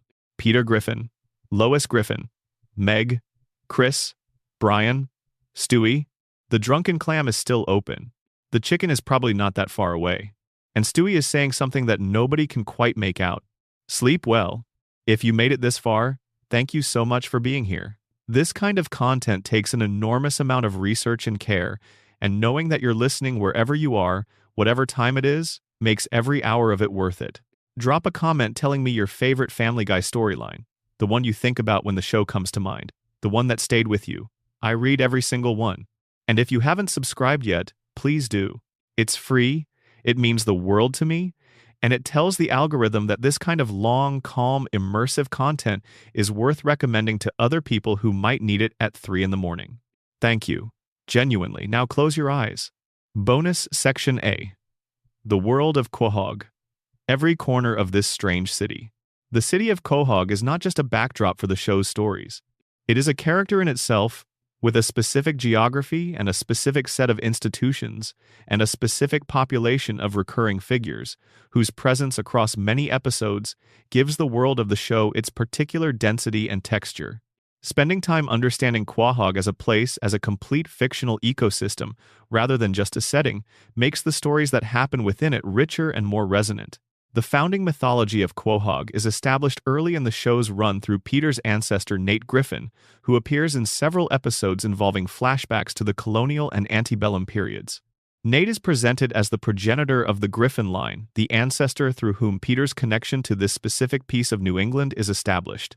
His story involves both the violence of American history and the particular ways in which that history was papered over in the civic mythology of places like Quahog, and the show handles this with a mixture of dark comedy and genuine historical engagement that is more thoughtful than it might appear on first viewing. The civic institutions of Quahog are another layer of the world's texture. There is the Quahog Police Department, where Joe Swanson works, and which is depicted as the kind of department that is simultaneously protecting the community and occasionally producing the kinds of institutional absurdities that any organization of sufficient size eventually generates. There is Quahog Memorial Hospital, which serves as the setting for multiple storylines involving injury, illness, medical procedure, and the particular kind of existential confrontation that hospital settings force. There is James Woods Regional High School, where Meg and Chris attend, and which is named for the actor James Woods, who became a recurring antagonist of Peter's in the early seasons of the show. James Woods, the actor, is one of the stranger recurring elements in the show's mythology. He appears, played by himself, as a man who has an unusual and antagonistic relationship with Peter Griffin, and his presence in Quahog generates storylines involving identity theft, manipulation, celebrity culture, and the particular dynamics of what happens when someone famous decides to engage directly with people who are not. Woods' willingness to play a villainous version of himself on a cartoon show is a testament to the particular kind of good humor that some celebrities possess, and his appearances are reliably funny in ways that benefit from his actual comedic timing. The Drunken Clam deserves its own extended meditation. It is the show's most consistent setting outside of the Griffin home, the place where Peter, Quagmire, Joe, and Cleveland have been gathering since the show began, where the conversations that begin adventures happen and where the aftermath of adventures is processed. The bar has a specific atmosphere: dim lighting, sticky tables, the particular smell of a place that has been serving the same population for decades. The regulars know each other in the specific way that bar regulars know each other, not intimately, not in the way of people who have chosen each other, but familiarly, in the way of people who have occupied the same space so frequently that the distinction between acquaintance and friend has dissolved over time. Horace, the barman, is one of the show's quietly important recurring figures. He serves drinks. He occasionally contributes to conversations. He is present in episode after episode with the patient reliability of someone who has made his peace with the fact that his life happens here, behind this bar, in the presence of these particular people. His death, when it comes, is mourned by the community of the Clam in ways that suggest how much presence can accumulate through simple, sustained reliability. The show's Rhode Island setting is used more specifically than similar shows sometimes use their fictional locations. There are references to actual Rhode Island geography, Providence, Newport, the particular landscape of coastal New England. The weather of the Northeast is present, the cold winters, the gray springs, the specific quality of New England's summer that is brief and golden and always slightly anxious because everyone knows what comes after it. These details are not prominent, but they are consistent, and they give Quahog a rootedness in a real place that makes the fictional elements feel more contained and therefore more absurd in their specific ways. The Quahog News is another institution that the show uses across many episodes. Tom Tucker, the local anchor, pompous, self-regarding, capable of delivering any piece of information with the same gravity, regardless of whether the information warrants. It is one of the show's most consistently funny peripheral characters. His news broadcasts are the mechanism through which Quahog's civic life is communicated to the audience. The disasters, the elections, the strange events that a city like Quahog generates with unusual frequency. Tom reads all of this with an absence of irony that is itself the joke. Diane Simmons, his co-anchor in the early seasons, is a more complex figure. She has a career that she has invested everything in, a life built around the professional identity of local news, and the show uses her status as a serious person in an unserious job to generate comedy that is tinged with something that isn't quite sadness, but is adjacent to it.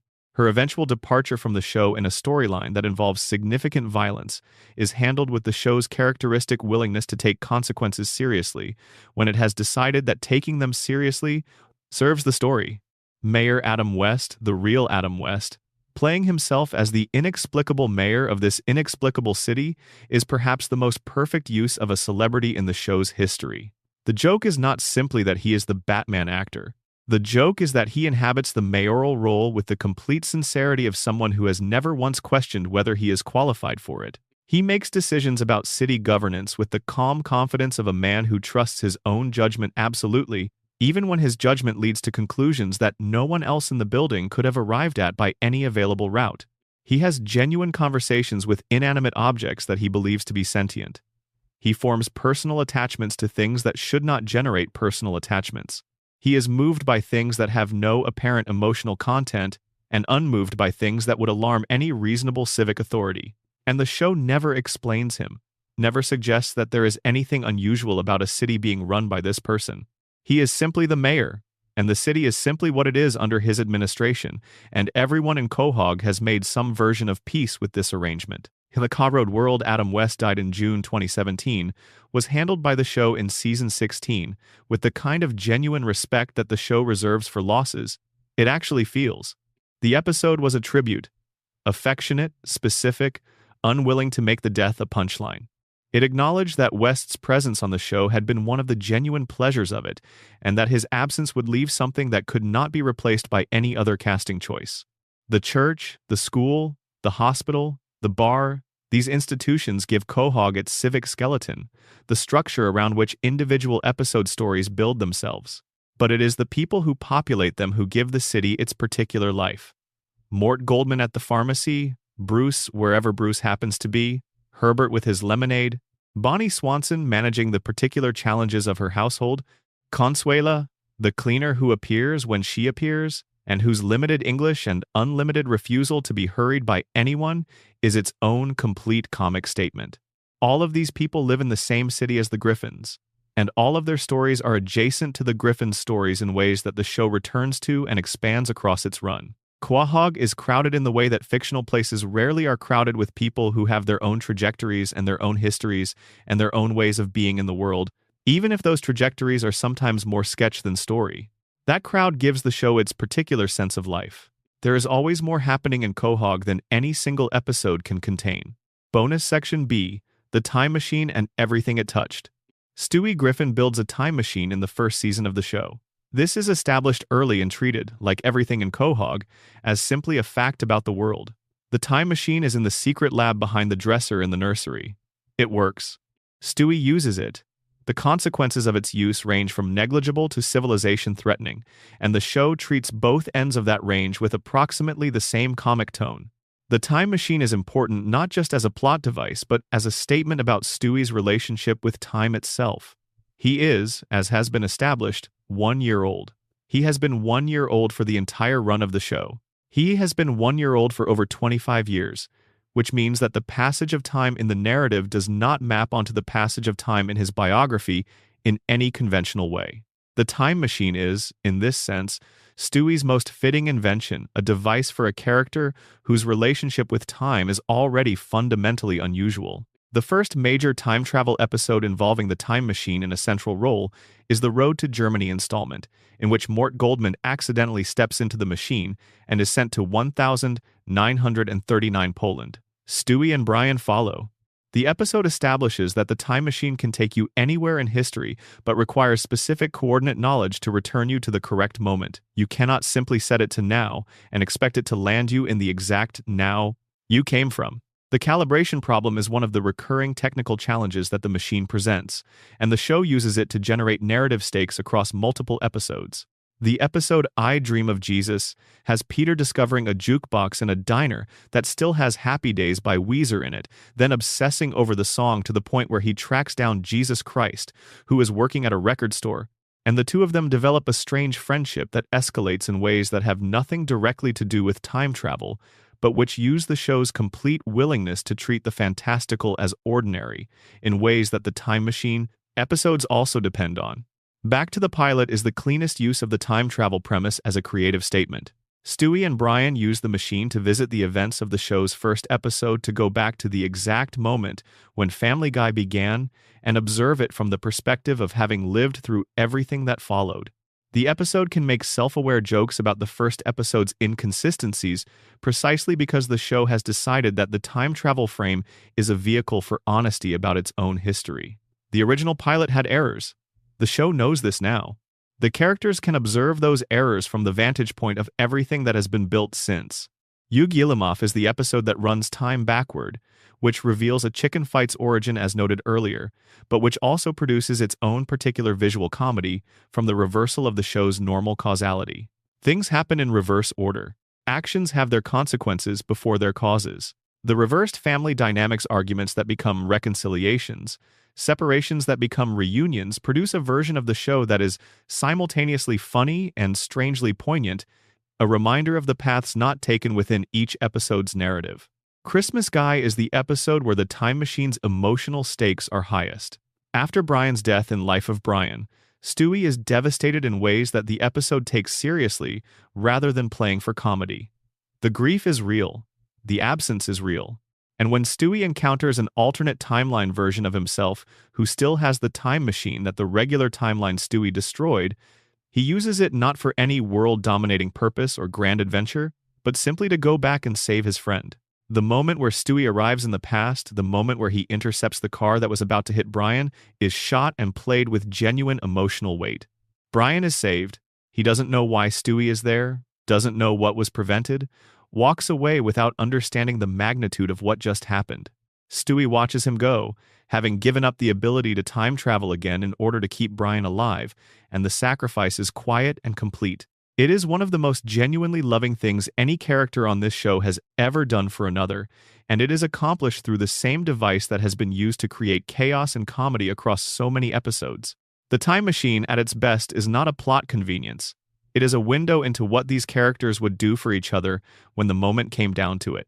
The answer in Christmas Guy is everything. Bonus Section C: the musical episodes, songs, and the show's hidden talent. One of the things that is genuinely surprising about Family Guy, especially to people who encounter the show primarily through its reputation for edgy comedy, is how good the musical moments are. The show is full of them, not just as comedy throwaways or parody gags, but as genuinely crafted pieces of music that do exactly what music in a musical does: communicate something about a character's emotional state or a situation's meaning in ways that dialogue alone cannot reach. Seth MacFarlane is, in his actual life outside the show, a serious musician. He has released multiple albums of big band and jazz standards, working with genuine orchestras in the tradition of the mid-century entertainers he grew up admiring. This background is visible in the musical moments the show produces. They are not accidental, not tossed off, not treated as lesser than the non-musical parts of the episode. They are constructed with real attention to melody and lyric, and the particular way that a song in an animated comedy has to do multiple things simultaneously. It has to be funny, and it has to be a real song, and those two requirements are in genuine tension, in a way that lesser shows resolve by sacrificing one to the other. The Road To series is where the musical talent of the show is most consistently displayed. Every Road To episode, except Road to Germany, which declines the convention deliberately and makes a joke of the declination, contains at least one original song performed as a duet between Brian and Stewie. These songs are the emotional center of each episode.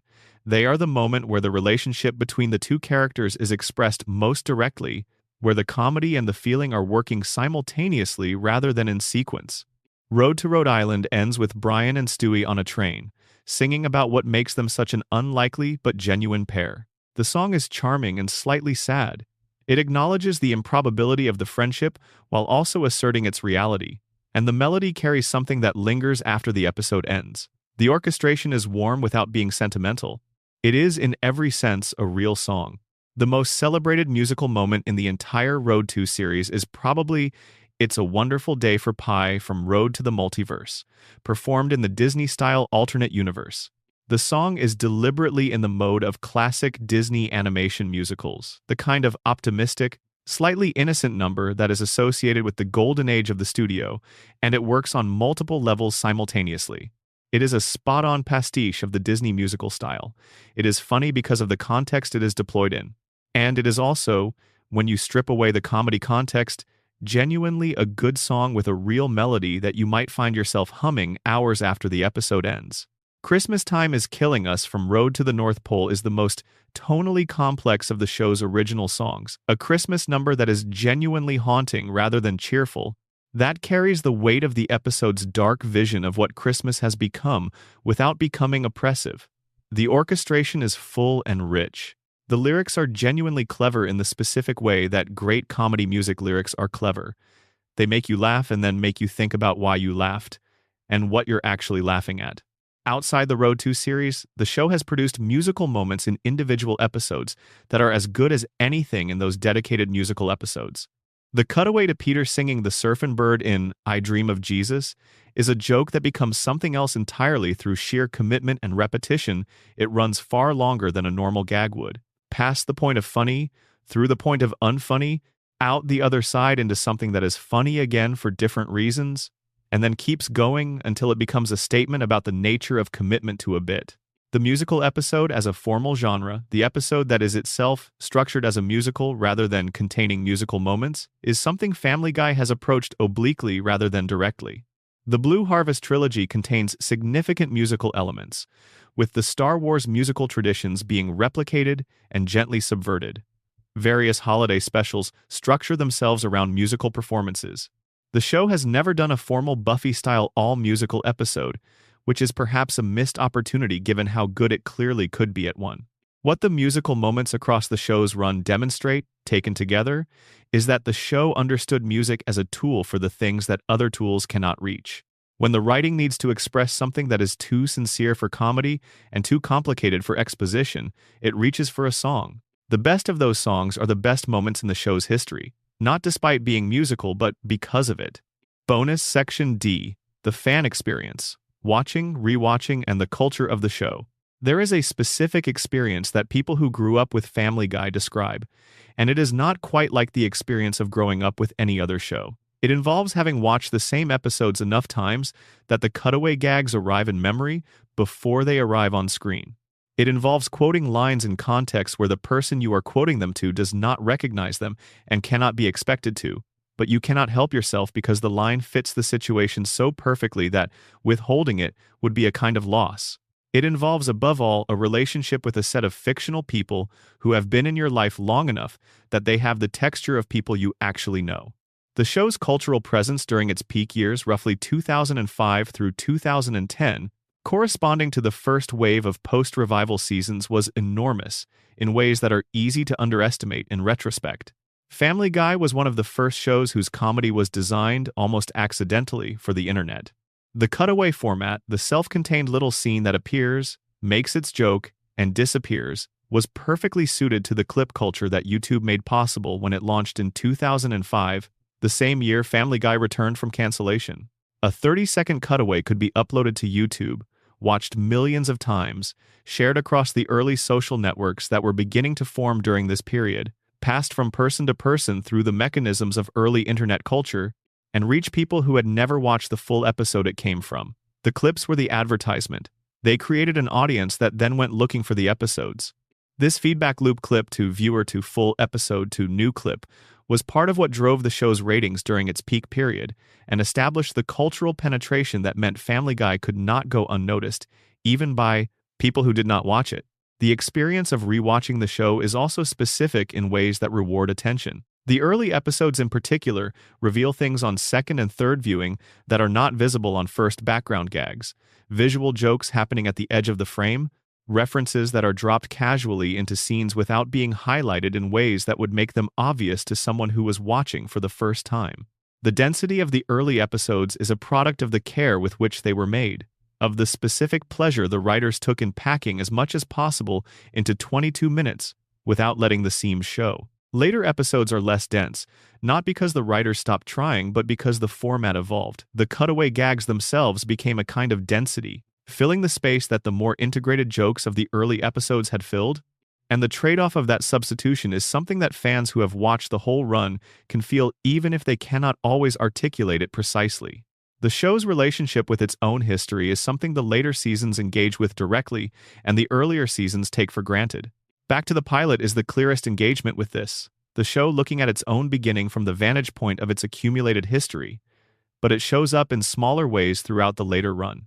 In the callbacks to early episodes, in the occasional acknowledgement by characters of the show's own length, in the meta-jokes about its continued existence that have become more frequent as the seasons have accumulated. What keeps people coming back after all of it? After the controversies and the criticisms and the seasons that didn't work as well as the seasons before them, is the same thing that brought them there in the first place. The characters, the specific, peculiar, irreplaceable characters of the Griffin family and the world they live in. You may not love every version of what Peter Griffin became across 25 seasons, but you remember what he was at the start, and that memory is the thing that pulls you back. You remember early Stewie with his ray gun and his British accent, and his plans for your mother's destruction, and you find yourself missing him even when you're watching later Stewie, who is also interesting and also funny, but who is missing the specific, irreplaceable electricity of the original. You remember Brian in those early seasons, the warmth underneath the dryness, the genuine loyalty, the way he would stay with Peter even knowing that staying was probably not the rational choice.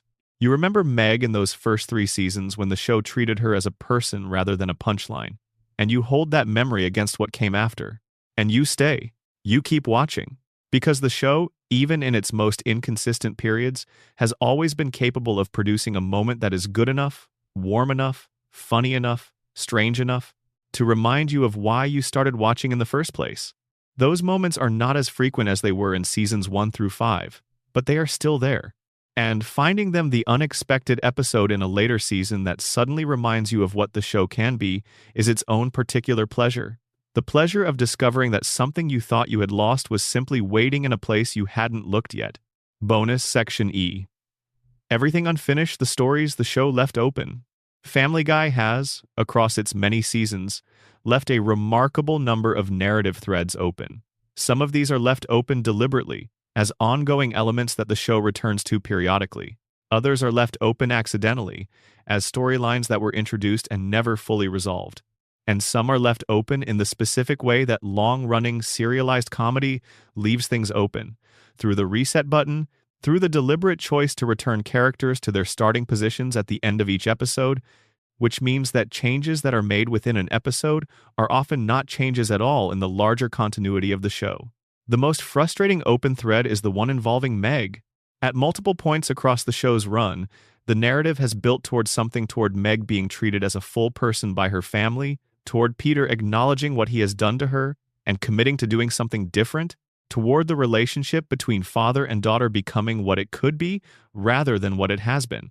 The episode Peter's Sister is the clearest of these moments. The reconciliation between Peter and Meg that episode produces is genuine and feels earned, and suggests a future that is different from the past.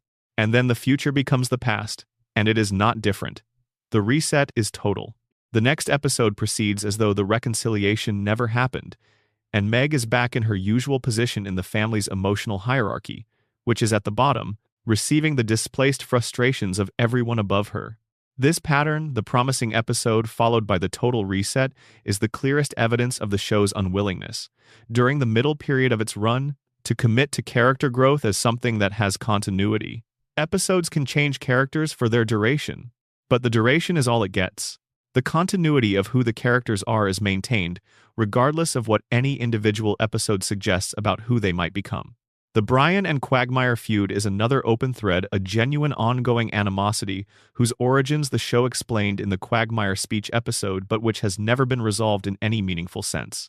Quagmire's criticisms of Brian were accurate, and they were registered by both the characters and the audience. But they did not produce a resolution.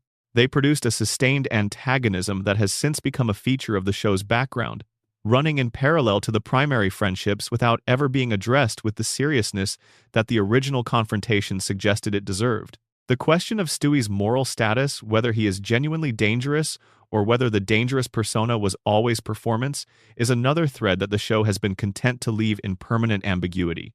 The evil genius phase was phased out without a clear statement that it was over. The weapons are still in the lab, presumably. The plans are presumably still filed.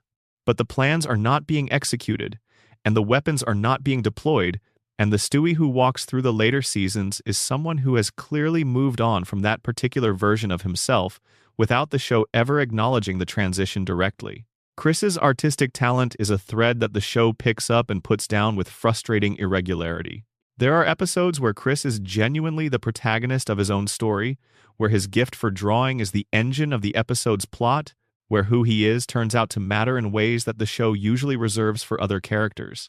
And then the gift disappears for multiple seasons, and Chris returns to his secondary status in the family dynamic, and the thread lies dormant until some future episode decides to pick it up again.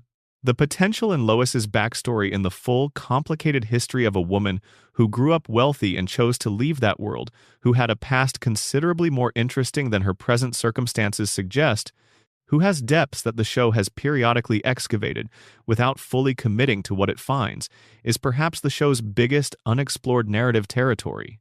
The episodes that focus on Lois specifically are usually among the show's best, and yet they remain relatively rare compared to the episodes that center on Peter or on Brian and Stewie.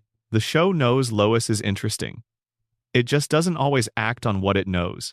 What all of these open threads share is the sense of a world that has more story in it than any single narrative can capture. The show has been running for over 25 years, and it has not told everything that could be told about these characters.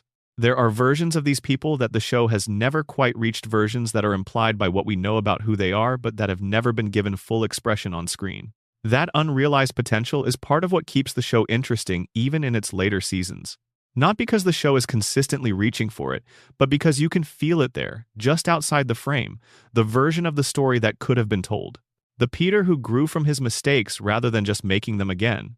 The Meg who was given the episode she deserved. The Brian who genuinely reckoned with the Quagmire speech and became something different on the other side of it. These are ghosts of the show that might have been, and they haunt the show that is. And the haunting is productive, it keeps you watching, keeps you hoping, keeps you finding the episodes where the show reaches toward its own best possibilities and actually grabs them for 22 minutes before the reset comes. Bonus Section F. The long night, the quiet, and the stories that stay with you. Here is where we let the pace go all the way down. You have been listening for a long time tonight, or maybe you fell asleep somewhere in the middle of all of this and you are only partly here now, drifting between the stories and whatever your mind has built from them in the half-aware space between waking and sleep. That's fine. That's good. Even. That's what this was for. Family Guy is, when you strip everything away, a show about a family. Not a perfect family, not a functional family, not a family that any advice column would hold up as a model of healthy interpersonal dynamics, but a family, connected by the particular alchemy of people who have been thrown together by circumstance and have decided, imperfectly and repeatedly, to stay. Peter and Lois choosing each other against the odds, every day. Meg absorbing what the household sends at her and finding ways to be a person anyway. Chris making his art in the margins of a life that doesn't always make room for it. Stewie building his impossible things in his impossible lab and dreaming his enormous dreams in his small body. Brian staying at the kitchen table with the blank document and the incomplete ambition, choosing again and again to try. These are human stories wrapped in impossible costumes. A talking dog, an infant supervillain, a man who fights a chicken. But inside the costumes, the human stories are real. The longing for connection, the fear of inadequacy, the question of whether love is something you feel or something you do, the long and imperfect work of being in a family, these are not the jokes. These are the reasons the jokes land. Think about what it means to watch a show for 25 years. To have a set of fictional characters as part of the furniture of your mind for that long. To have them be there across the seasons of your actual life, the years when you were young and the show was new, the years when both you and the show were finding out what you were going to be, The years when you came back to it after a break and found that it had changed and you had changed, and the space between you was different than it had been before. That kind of relationship with a show is not something that happens with most television. Most television is watched and finished and remembered fondly, but without the texture of genuine ongoing presence. Family Guy, for many of the people who grew up with it, has that texture. It is there in the background of memories. It is the voice you hear when you think about a particular kind of humor. It is the first show that proved to you that animation for adults could be genuinely interesting and not just raunchy, genuinely surprising and not just loud. The stories that stay with you are the quiet ones.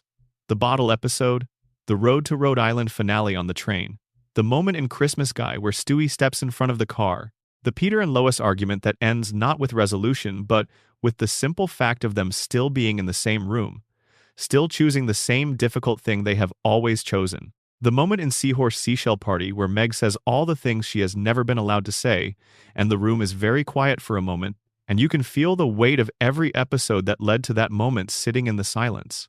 Those are the moments that make the show worth the time. Not every episode, not every season, but those moments which are distributed across the run like gifts hidden in ordinary packaging, waiting to be found by someone who is paying attention at the right moment. You have been paying attention tonight, and now it is time to let go of the paying attention, to release the thread, to let the voices and the stories dissolve back into wherever they came from, and let sleep do what sleep does. The Griffins are fine. Whatever happened in the last episode, they are fine. They will be fine in the next one too, because that is the nature of the world they live in, resilient, bouncing back, returning to the positions they started in and beginning again. Peter will do something inadvisable. Brian will sit at the kitchen table.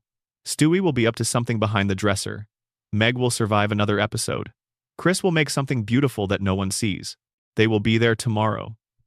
They have always been there, in the sense that the past is always there, in the sense that the episodes you loved best are always available to be rewatched, always ready to deliver again the feelings they delivered the first time. The show goes on. Quahog is quiet at this hour. The Drunken Clam closed a while ago. Spooner Street is dark. The red door at number 31 is shut. Sleep well. Sleep long. Let whatever you carry from this evening settle somewhere comfortable inside you and rest there, lightly, until morning. Thank you, genuinely. From the bottom of whatever this channel has that functions as a heart, if you made it here, or if you fell asleep long before here and are reading this in the morning with headphones still in, thank you for spending this time. Thank you for listening. Drop a comment. Tell me your favorite storyline, your favorite character, the episode that hit you differently than you expected. Tell me where you are and when you listened. These comments are the reason the channel continues. And if you haven't subscribed, please. It takes 1 second and it means everything. It tells the algorithm that this kind of long, slow, immersive content is worth recommending to other people who need it at 3 in the morning. Thank you. See you next time. Extended section. The complete Stewie and Brian friendship across all seasons. Let's go back to the friendship that is at the center of everything. The one that the show built its most ambitious episodes around, that generated its best musical moments, its most emotionally honest scenes, its most creative formal experiments. The friendship between Stewie Griffin and Brian Griffin is the show's greatest ongoing creative achievement, and it deserves more time than we have given it. The friendship builds slowly in the first season. They are not friends at the start, they are two beings who share a household and who can communicate with each other in ways that nobody else in the household can manage. Brian can hear Stewie. Stewie knows this. The initial dynamic between them is wary two intelligent creatures sizing each other up, testing what the other will tolerate, finding the boundaries of the relationship. Stewie respects Brian's intelligence while being aware of Brian's limitations. Brian is aware of Stewie's capabilities while being appropriately disturbed by Stewie's moral framework. What shifts it is time, shared experience, the accumulation of episodes in which the two of them are thrown together and have to navigate whatever situation the episode has created. By the end of the first season, they are talking to each other with a comfort that wasn't there at the beginning. By the end of the second season, they are something that functions as genuine friendship, even if neither of them would necessarily describe it that way in those terms. The first Road to Rhode Island is the crystallization of this friendship. The episode that takes what has been building quietly across 2 seasons and brings it into full focus. We've discussed the episode at length already, but its importance to understanding the Brian-Stewie relationship deserves additional attention. The episode is structured around a journey that neither of them particularly wants to be on, navigated through a series of misadventures that require them to rely on each other in ways that the controlled environment of 31 Spooner Street does not usually demand. They are out in the world together, without the family around them, without the structures that normally organize their interactions. And what emerges in that openness is something real. Brian finds his mother, or rather, finds the space where his mother used to be, and the discovery changes the temperature of the episode in ways that require Stewie to respond. Stewie, who is at this point still the evil genius, still principally committed to his own agenda, chooses to be present for Brian's grief, rather than to exploit it or dismiss it. This is the moment when the friendship becomes something more than tactical coexistence. It becomes care. The musical number that ends the episode, the song about what makes them a pair despite being so different, is doing multiple things at once, as the best Family Guy songs always are. It is funny. The visual comedy of Brian and Stewie on a freight train, singing about their unlikely friendship, is funny in the straightforward way that the image itself is funny, but the song is also sincere. The warmth in it is genuine. It is the show saying, through the most direct means available to it, that this relationship matters, that the people in it matter to each other in ways that exceed their utility to each other. As the seasons progress and the road to series expands, the friendship deepens through the specific texture of shared adventure.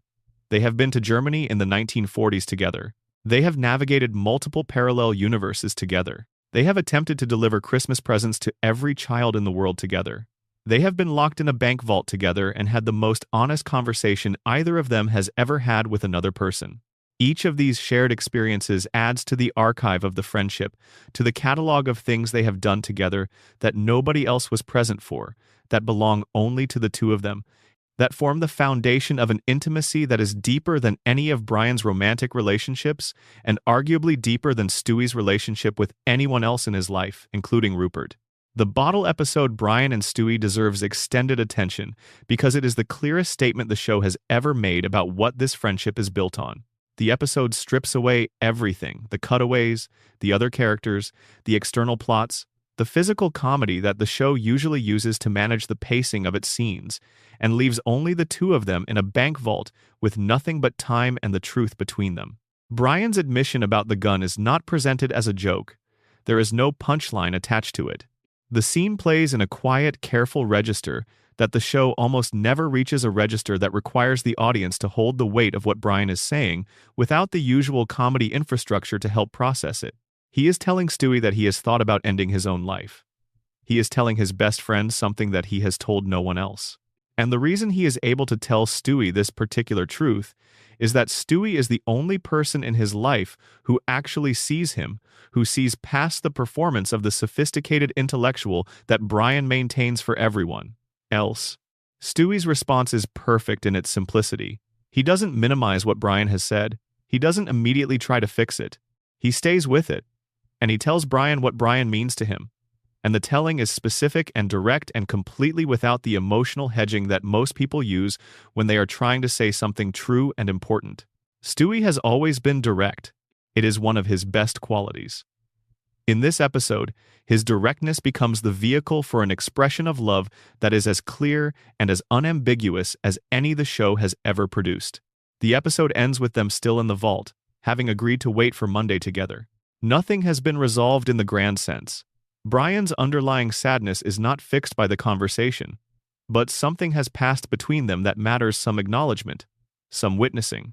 The friendship has been tested and has held, not in spite of the weight that was put on it, but because of it. That's what the best of the Stewie-Brian material does.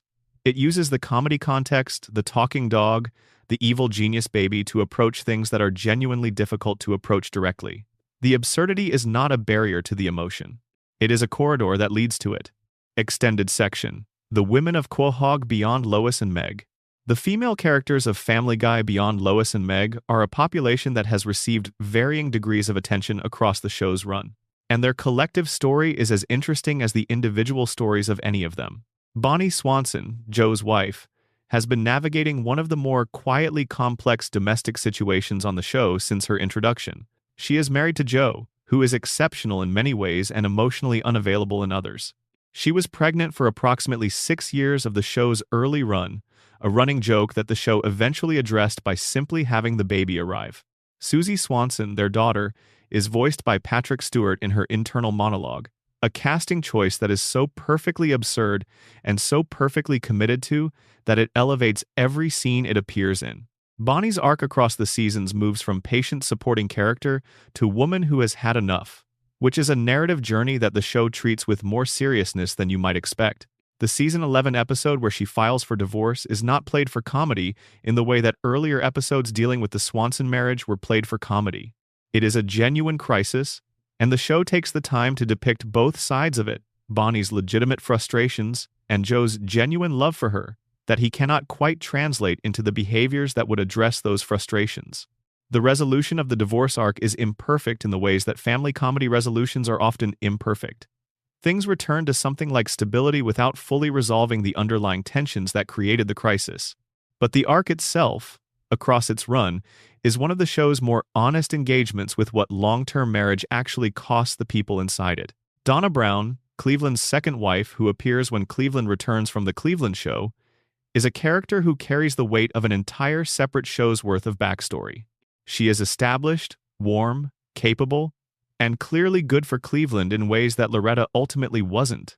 Her integration into the Quahog ecosystem, her relationship with Bonnie and with Lois, her adjustment to life on Spooner Street is handled with a care that the show doesn't always extend to its female characters.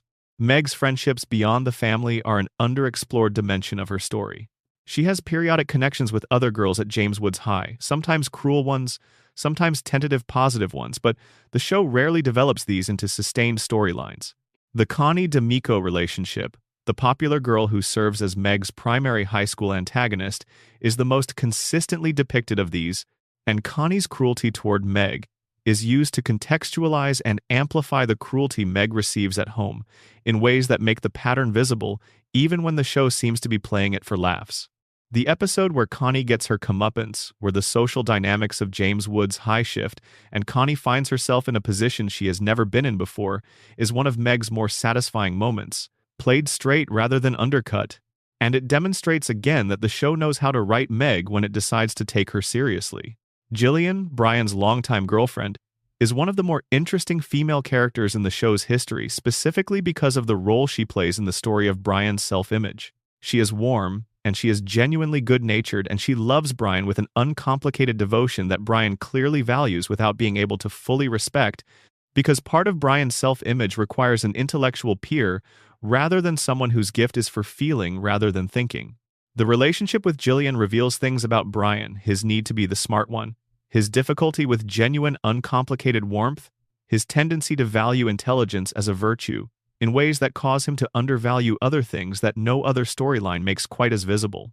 Loretta Brown, Cleveland's first wife whose affair with Quagmire ends their marriage, is another character whose complexity the show gestures toward without fully developing. She is not simply a villain in the Cleveland-Loretta-Quagmire triangle. She is a woman who made a choice within a marriage that had its own internal dynamics, and the episode that depicts the choice depicts those dynamics. Cleveland's emotional unavailability, the way the marriage had atrophied, the particular vulnerability that creates when someone else offers attention with more nuance than a simple betrayal narrative would require. Her subsequent relationship with Quagmire is brief and ends badly, which is both narratively satisfying and psychologically honest. The affair that breaks up a marriage rarely becomes the foundation for a healthy relationship, and the show understands this even if it handles the understanding in the compressed time frame of a sitcom. Extended section. What every season did right, and what happened next. Season 1 of Family Guy is where the template is established. 22 episodes that define the characters with precision. Peter's particular brand of confident wrongness, Lois's patient management, Meg's ordinariness, Chris's gentleness, Stewie's menace, Brian's dryness.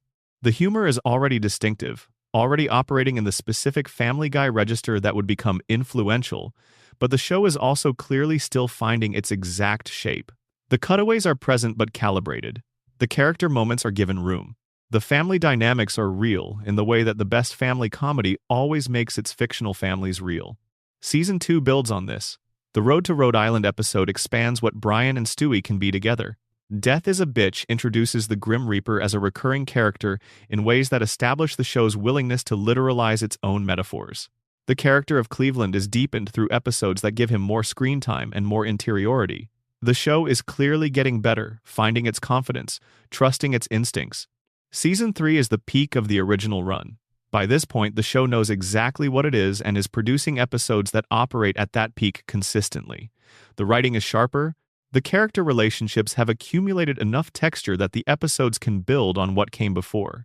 The cutaways are at their most precise, genuinely funny, genuinely brief, genuinely in service of the episode rather than operating as a separate track running alongside it. Then the cancellation. Then the years away. Then the return. Season 4 is where the show comes back, and the reunion is both joyful and slightly off. The animation is different. The writing staff is partially changed. The characters are almost themselves, but not quite. The cutaways are getting longer. The character relationships are getting slightly meaner around the edges, in ways that are not yet alarming, but that, in retrospect, you can see as the beginning of a direction. But the season also produces some of the show's best individual episodes. Stewie Be Good and its companion episode, Bango Was His Name, Oh, are fascinating experiments with Stewie's character. Don't Make Me Over is the episode in which Meg's makeover comedy demonstrates that the show still knows how to write her. The Cleveland-Loretta Quagmire confrontation is one of the most memorable scenes in the show's history. Season 5 continues the trajectory still good, already showing the cracks more clearly. The Road to Rupert episode demonstrates that the road to series is fully formed and capable of sustaining the emotional weight that the best entries in it carry. Brian Goes Back to College shows Brian confronting the gap between his self-image and his actual capabilities in ways that are both funny and honest. But the Meg treatment is already escalating in ways that are harder to justify as simple family comedy. Season 6 and 7, The Tipping Point. Still good episodes scattered throughout, but the consistency is declining. The character choices becoming more extreme. Peter getting more reckless in ways that go beyond lovable into something harder to root for. The Season 6 Star Wars episode Blue Harvest is the clear creative peak of this period, an episode that demonstrates exactly how good the show can be when it decides to commit fully to something. But the surrounding seasons don't consistently reach that height. Season 8 is where the most interesting tension in the show's history plays out. Road to the Multiverse is the best episode the show ever made, and it airs in the same season as some of the show's most criticized content. The season contains both the very peak and some genuine valleys, which is itself the story of the show at this point capable of extraordinary things, not consistently delivering them. Season 9 through 12 is where the decline that critics have written about becomes undeniable. But even here, the best episodes Brian and Stewie, the bottle episode, Road to the North Pole, and Then There Were Fewer demonstrate that the capability was never lost. The problem was never that the show couldn't do it. The problem was that it didn't always choose to. Season 12's Life of Brian is the event that defines this period. The death of Brian, the fan reaction to it, the quick resurrection, this entire arc is the show both at its most strategically calculated and at its most accidentally honest. The calculation is visible. Kill a major character, generate headlines, bring them back when the attention is at its peak. But the honestly is also visible. The fan reaction proved that the show, even at a point when many people had become frustrated with its direction, still had an audience that cared enough to be devastated by what happened to these characters. The later seasons, 13 through the current run, are genuinely uneven in ways that make them hard to characterize as a group. There are episodes in season 15 and 16 that are as good as anything the show has produced. There are episodes in the same period that feel like they were assembled from parts of other episodes without anyone checking that the parts fit together.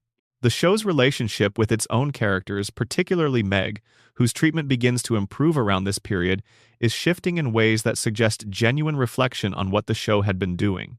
The addition of more women to the writing staff, which is cited by cast members and writers as a genuine inflection point in how certain characters were handled, produces visible results in the episodes that follow it. The extreme Meg abuse diminishes. The characters' relationships with each other become, in certain episodes, more genuinely warm than they had been in years. There are moments in seasons 20 through 23 where the show recaptures something of the early feeling. The sense that these are people who love each other in ways they don't always express well, but who love each other nonetheless. The show was renewed through season 27 in a deal announced in April 2025, which means it will be on the air through the 2028 to 2029 television season, coinciding with its 30th anniversary. 30 years. The show that started as a 15-minute pilot pitch by a young animator who had studied at the Rhode Island School of Design will be 30 years old.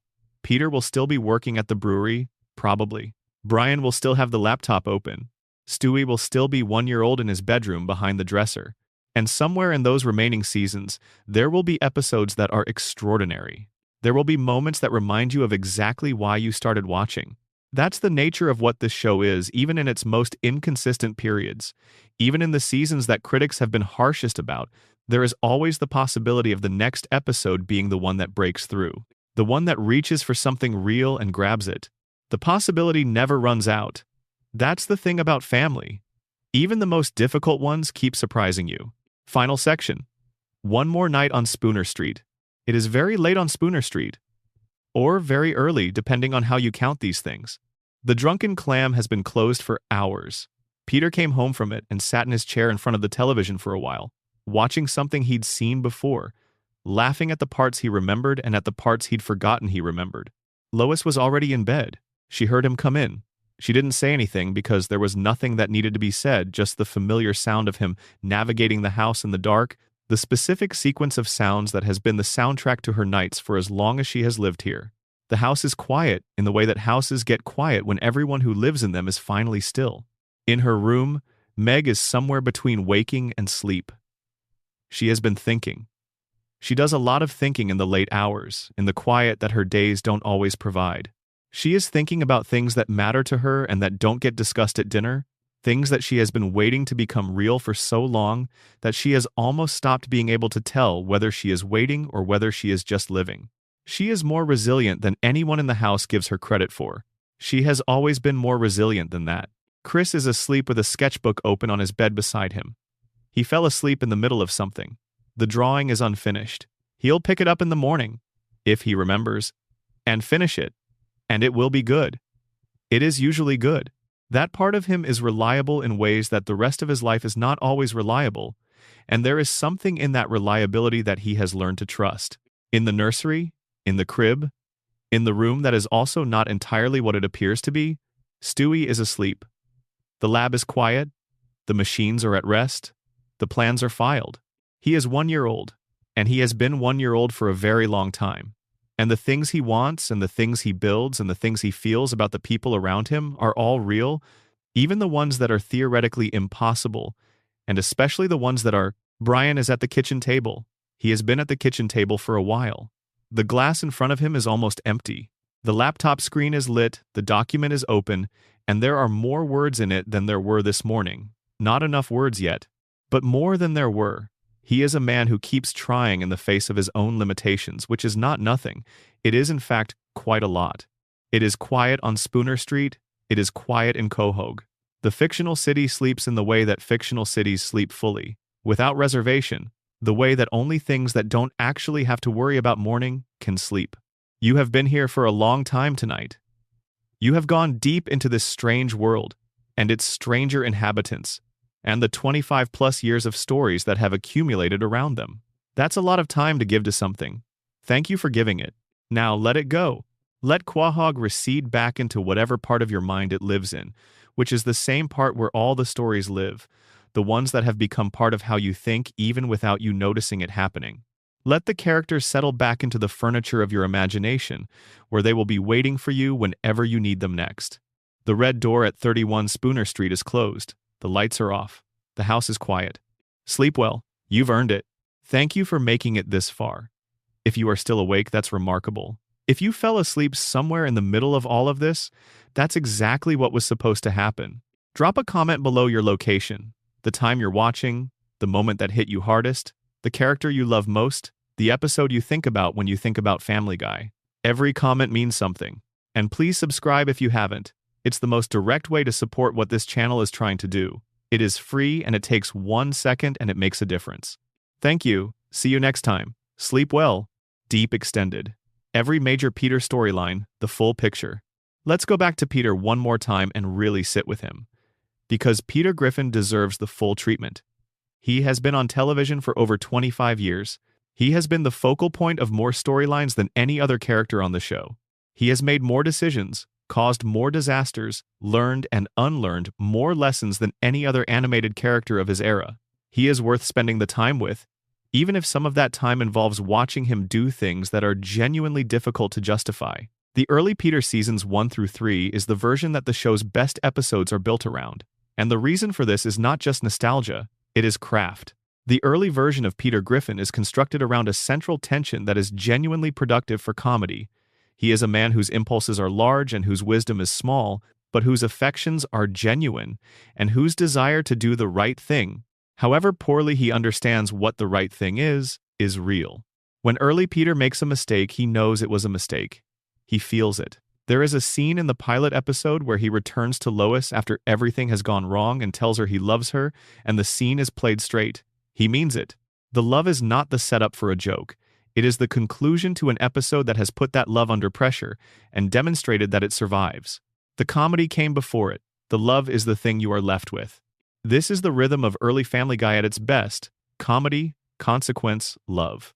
The disaster Peter creates, the aftermath of the disaster, and then the scene at the end where the family comes back together and you are reminded of why the chaos matters. Because there is something worth returning to, something genuinely at stake. Peter's relationship with Joe Swanson is one of the show's most interesting bilateral relationships, partly because Joe represents the kind of person Peter might aspire to be in certain moments. Joe is capable. Joe is effective. Joe is physically imposing in ways that have nothing to do with size. When Joe moves in next door in A Hero Sits Next Door, Peter is jealous of him, jealous of his popularity, jealous of his competence, jealous of the way the neighborhood immediately gravitates toward this new person who is simply, obviously, better at being present and impressive than Peter has ever managed to be. The jealousy is played for comedy, but it is also real. Peter knows, on some level, the gap between what he is and what Joe represents.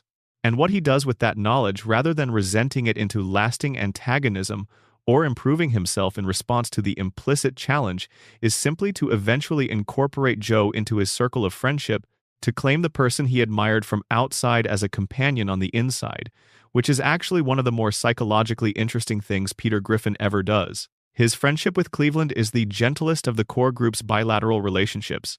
Cleveland's patience and his quiet warmth are things that Peter responds to, even if he doesn't always reciprocate them at the same volume. When Cleveland is going through things, the deterioration of his marriage, the affair, the divorce, the departure, and eventual return, Peter's loyalty, while expressed clumsily, is genuinely present.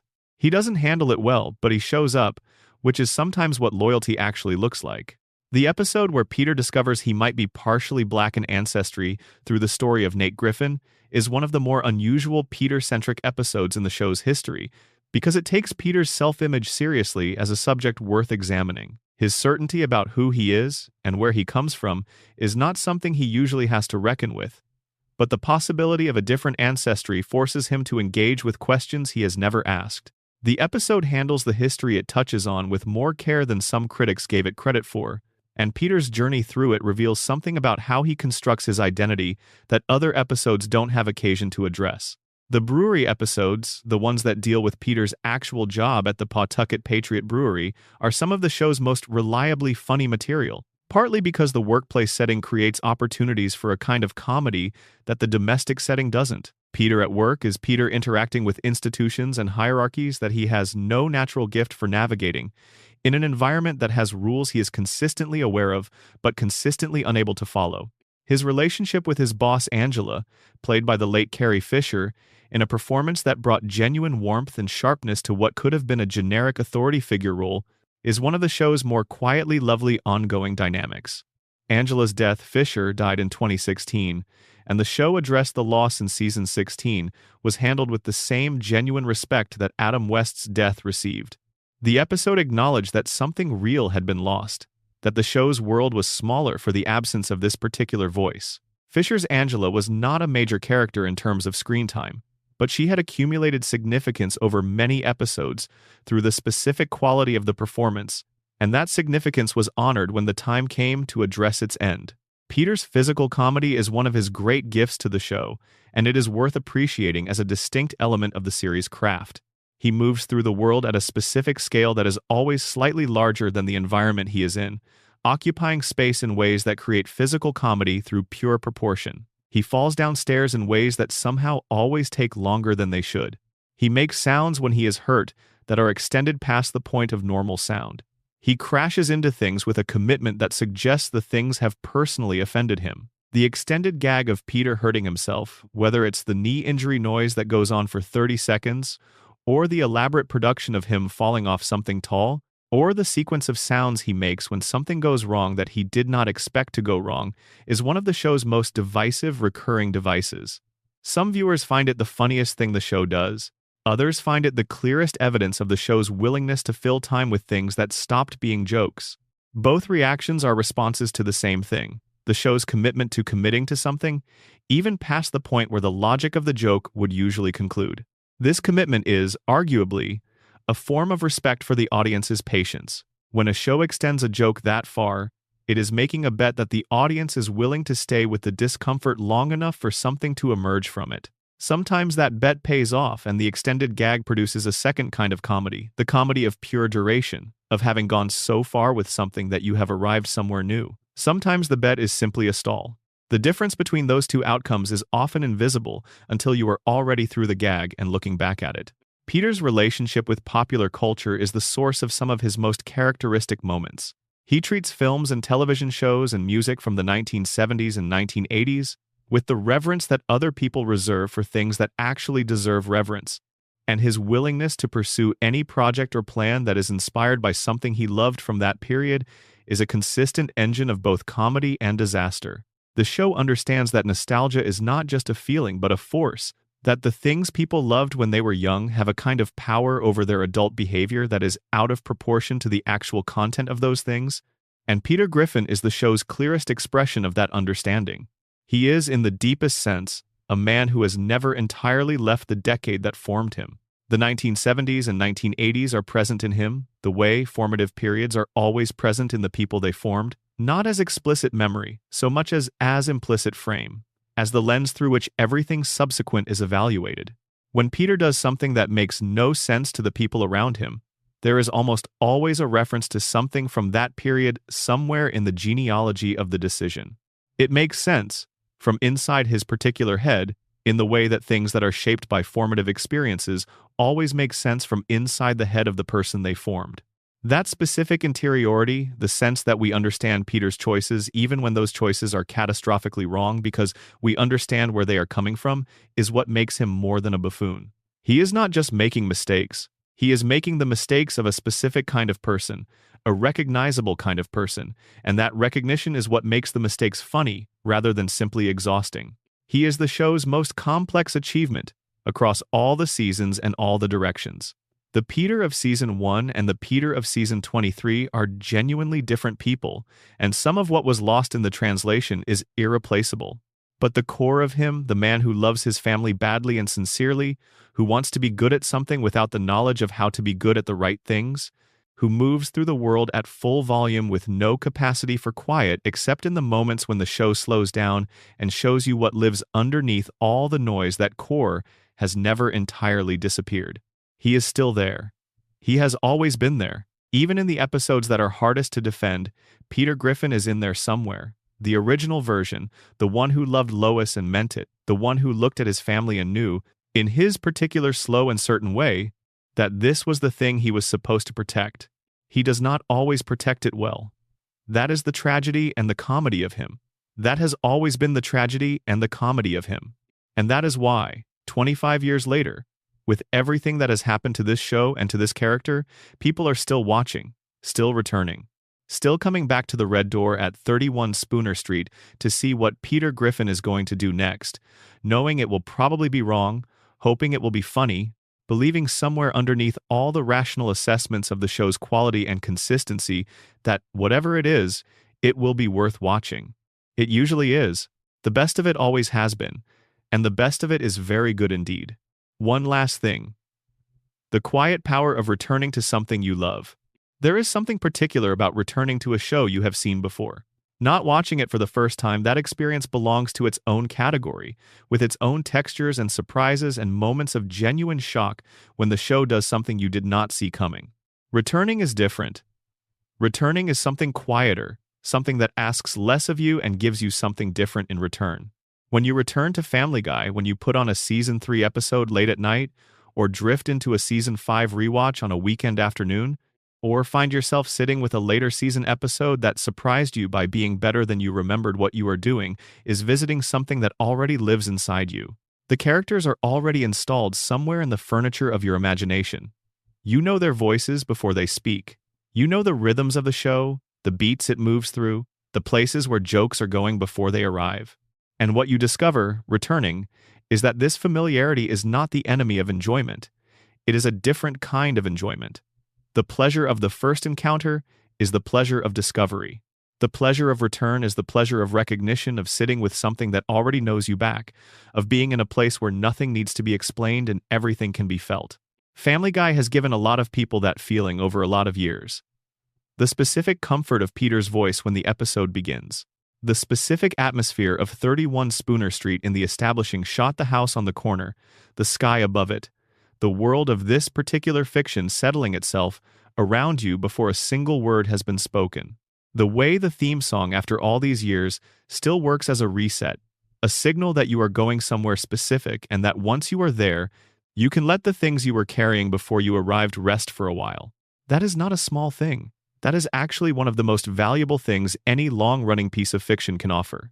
The accumulated comfort of a world that has been with you long enough to become genuinely familiar. Not generic familiar, not background noise familiar, but specifically, personally, meaningfully familiar in the way that only things that have been present for a significant portion of your life can become. You have been watching this show, maybe for years, maybe since the beginning. Maybe you came to it later and worked backward through the seasons, until it felt like you had always known it. However you got here, you are here, and you know this place. And tonight, or this morning, or whenever this moment is finding you, that knowledge is enough. It is more than enough. It is exactly what you needed. The street is quiet. The house is dark. Everyone inside it is still. Rest now. Family Guy will be here when you wake up.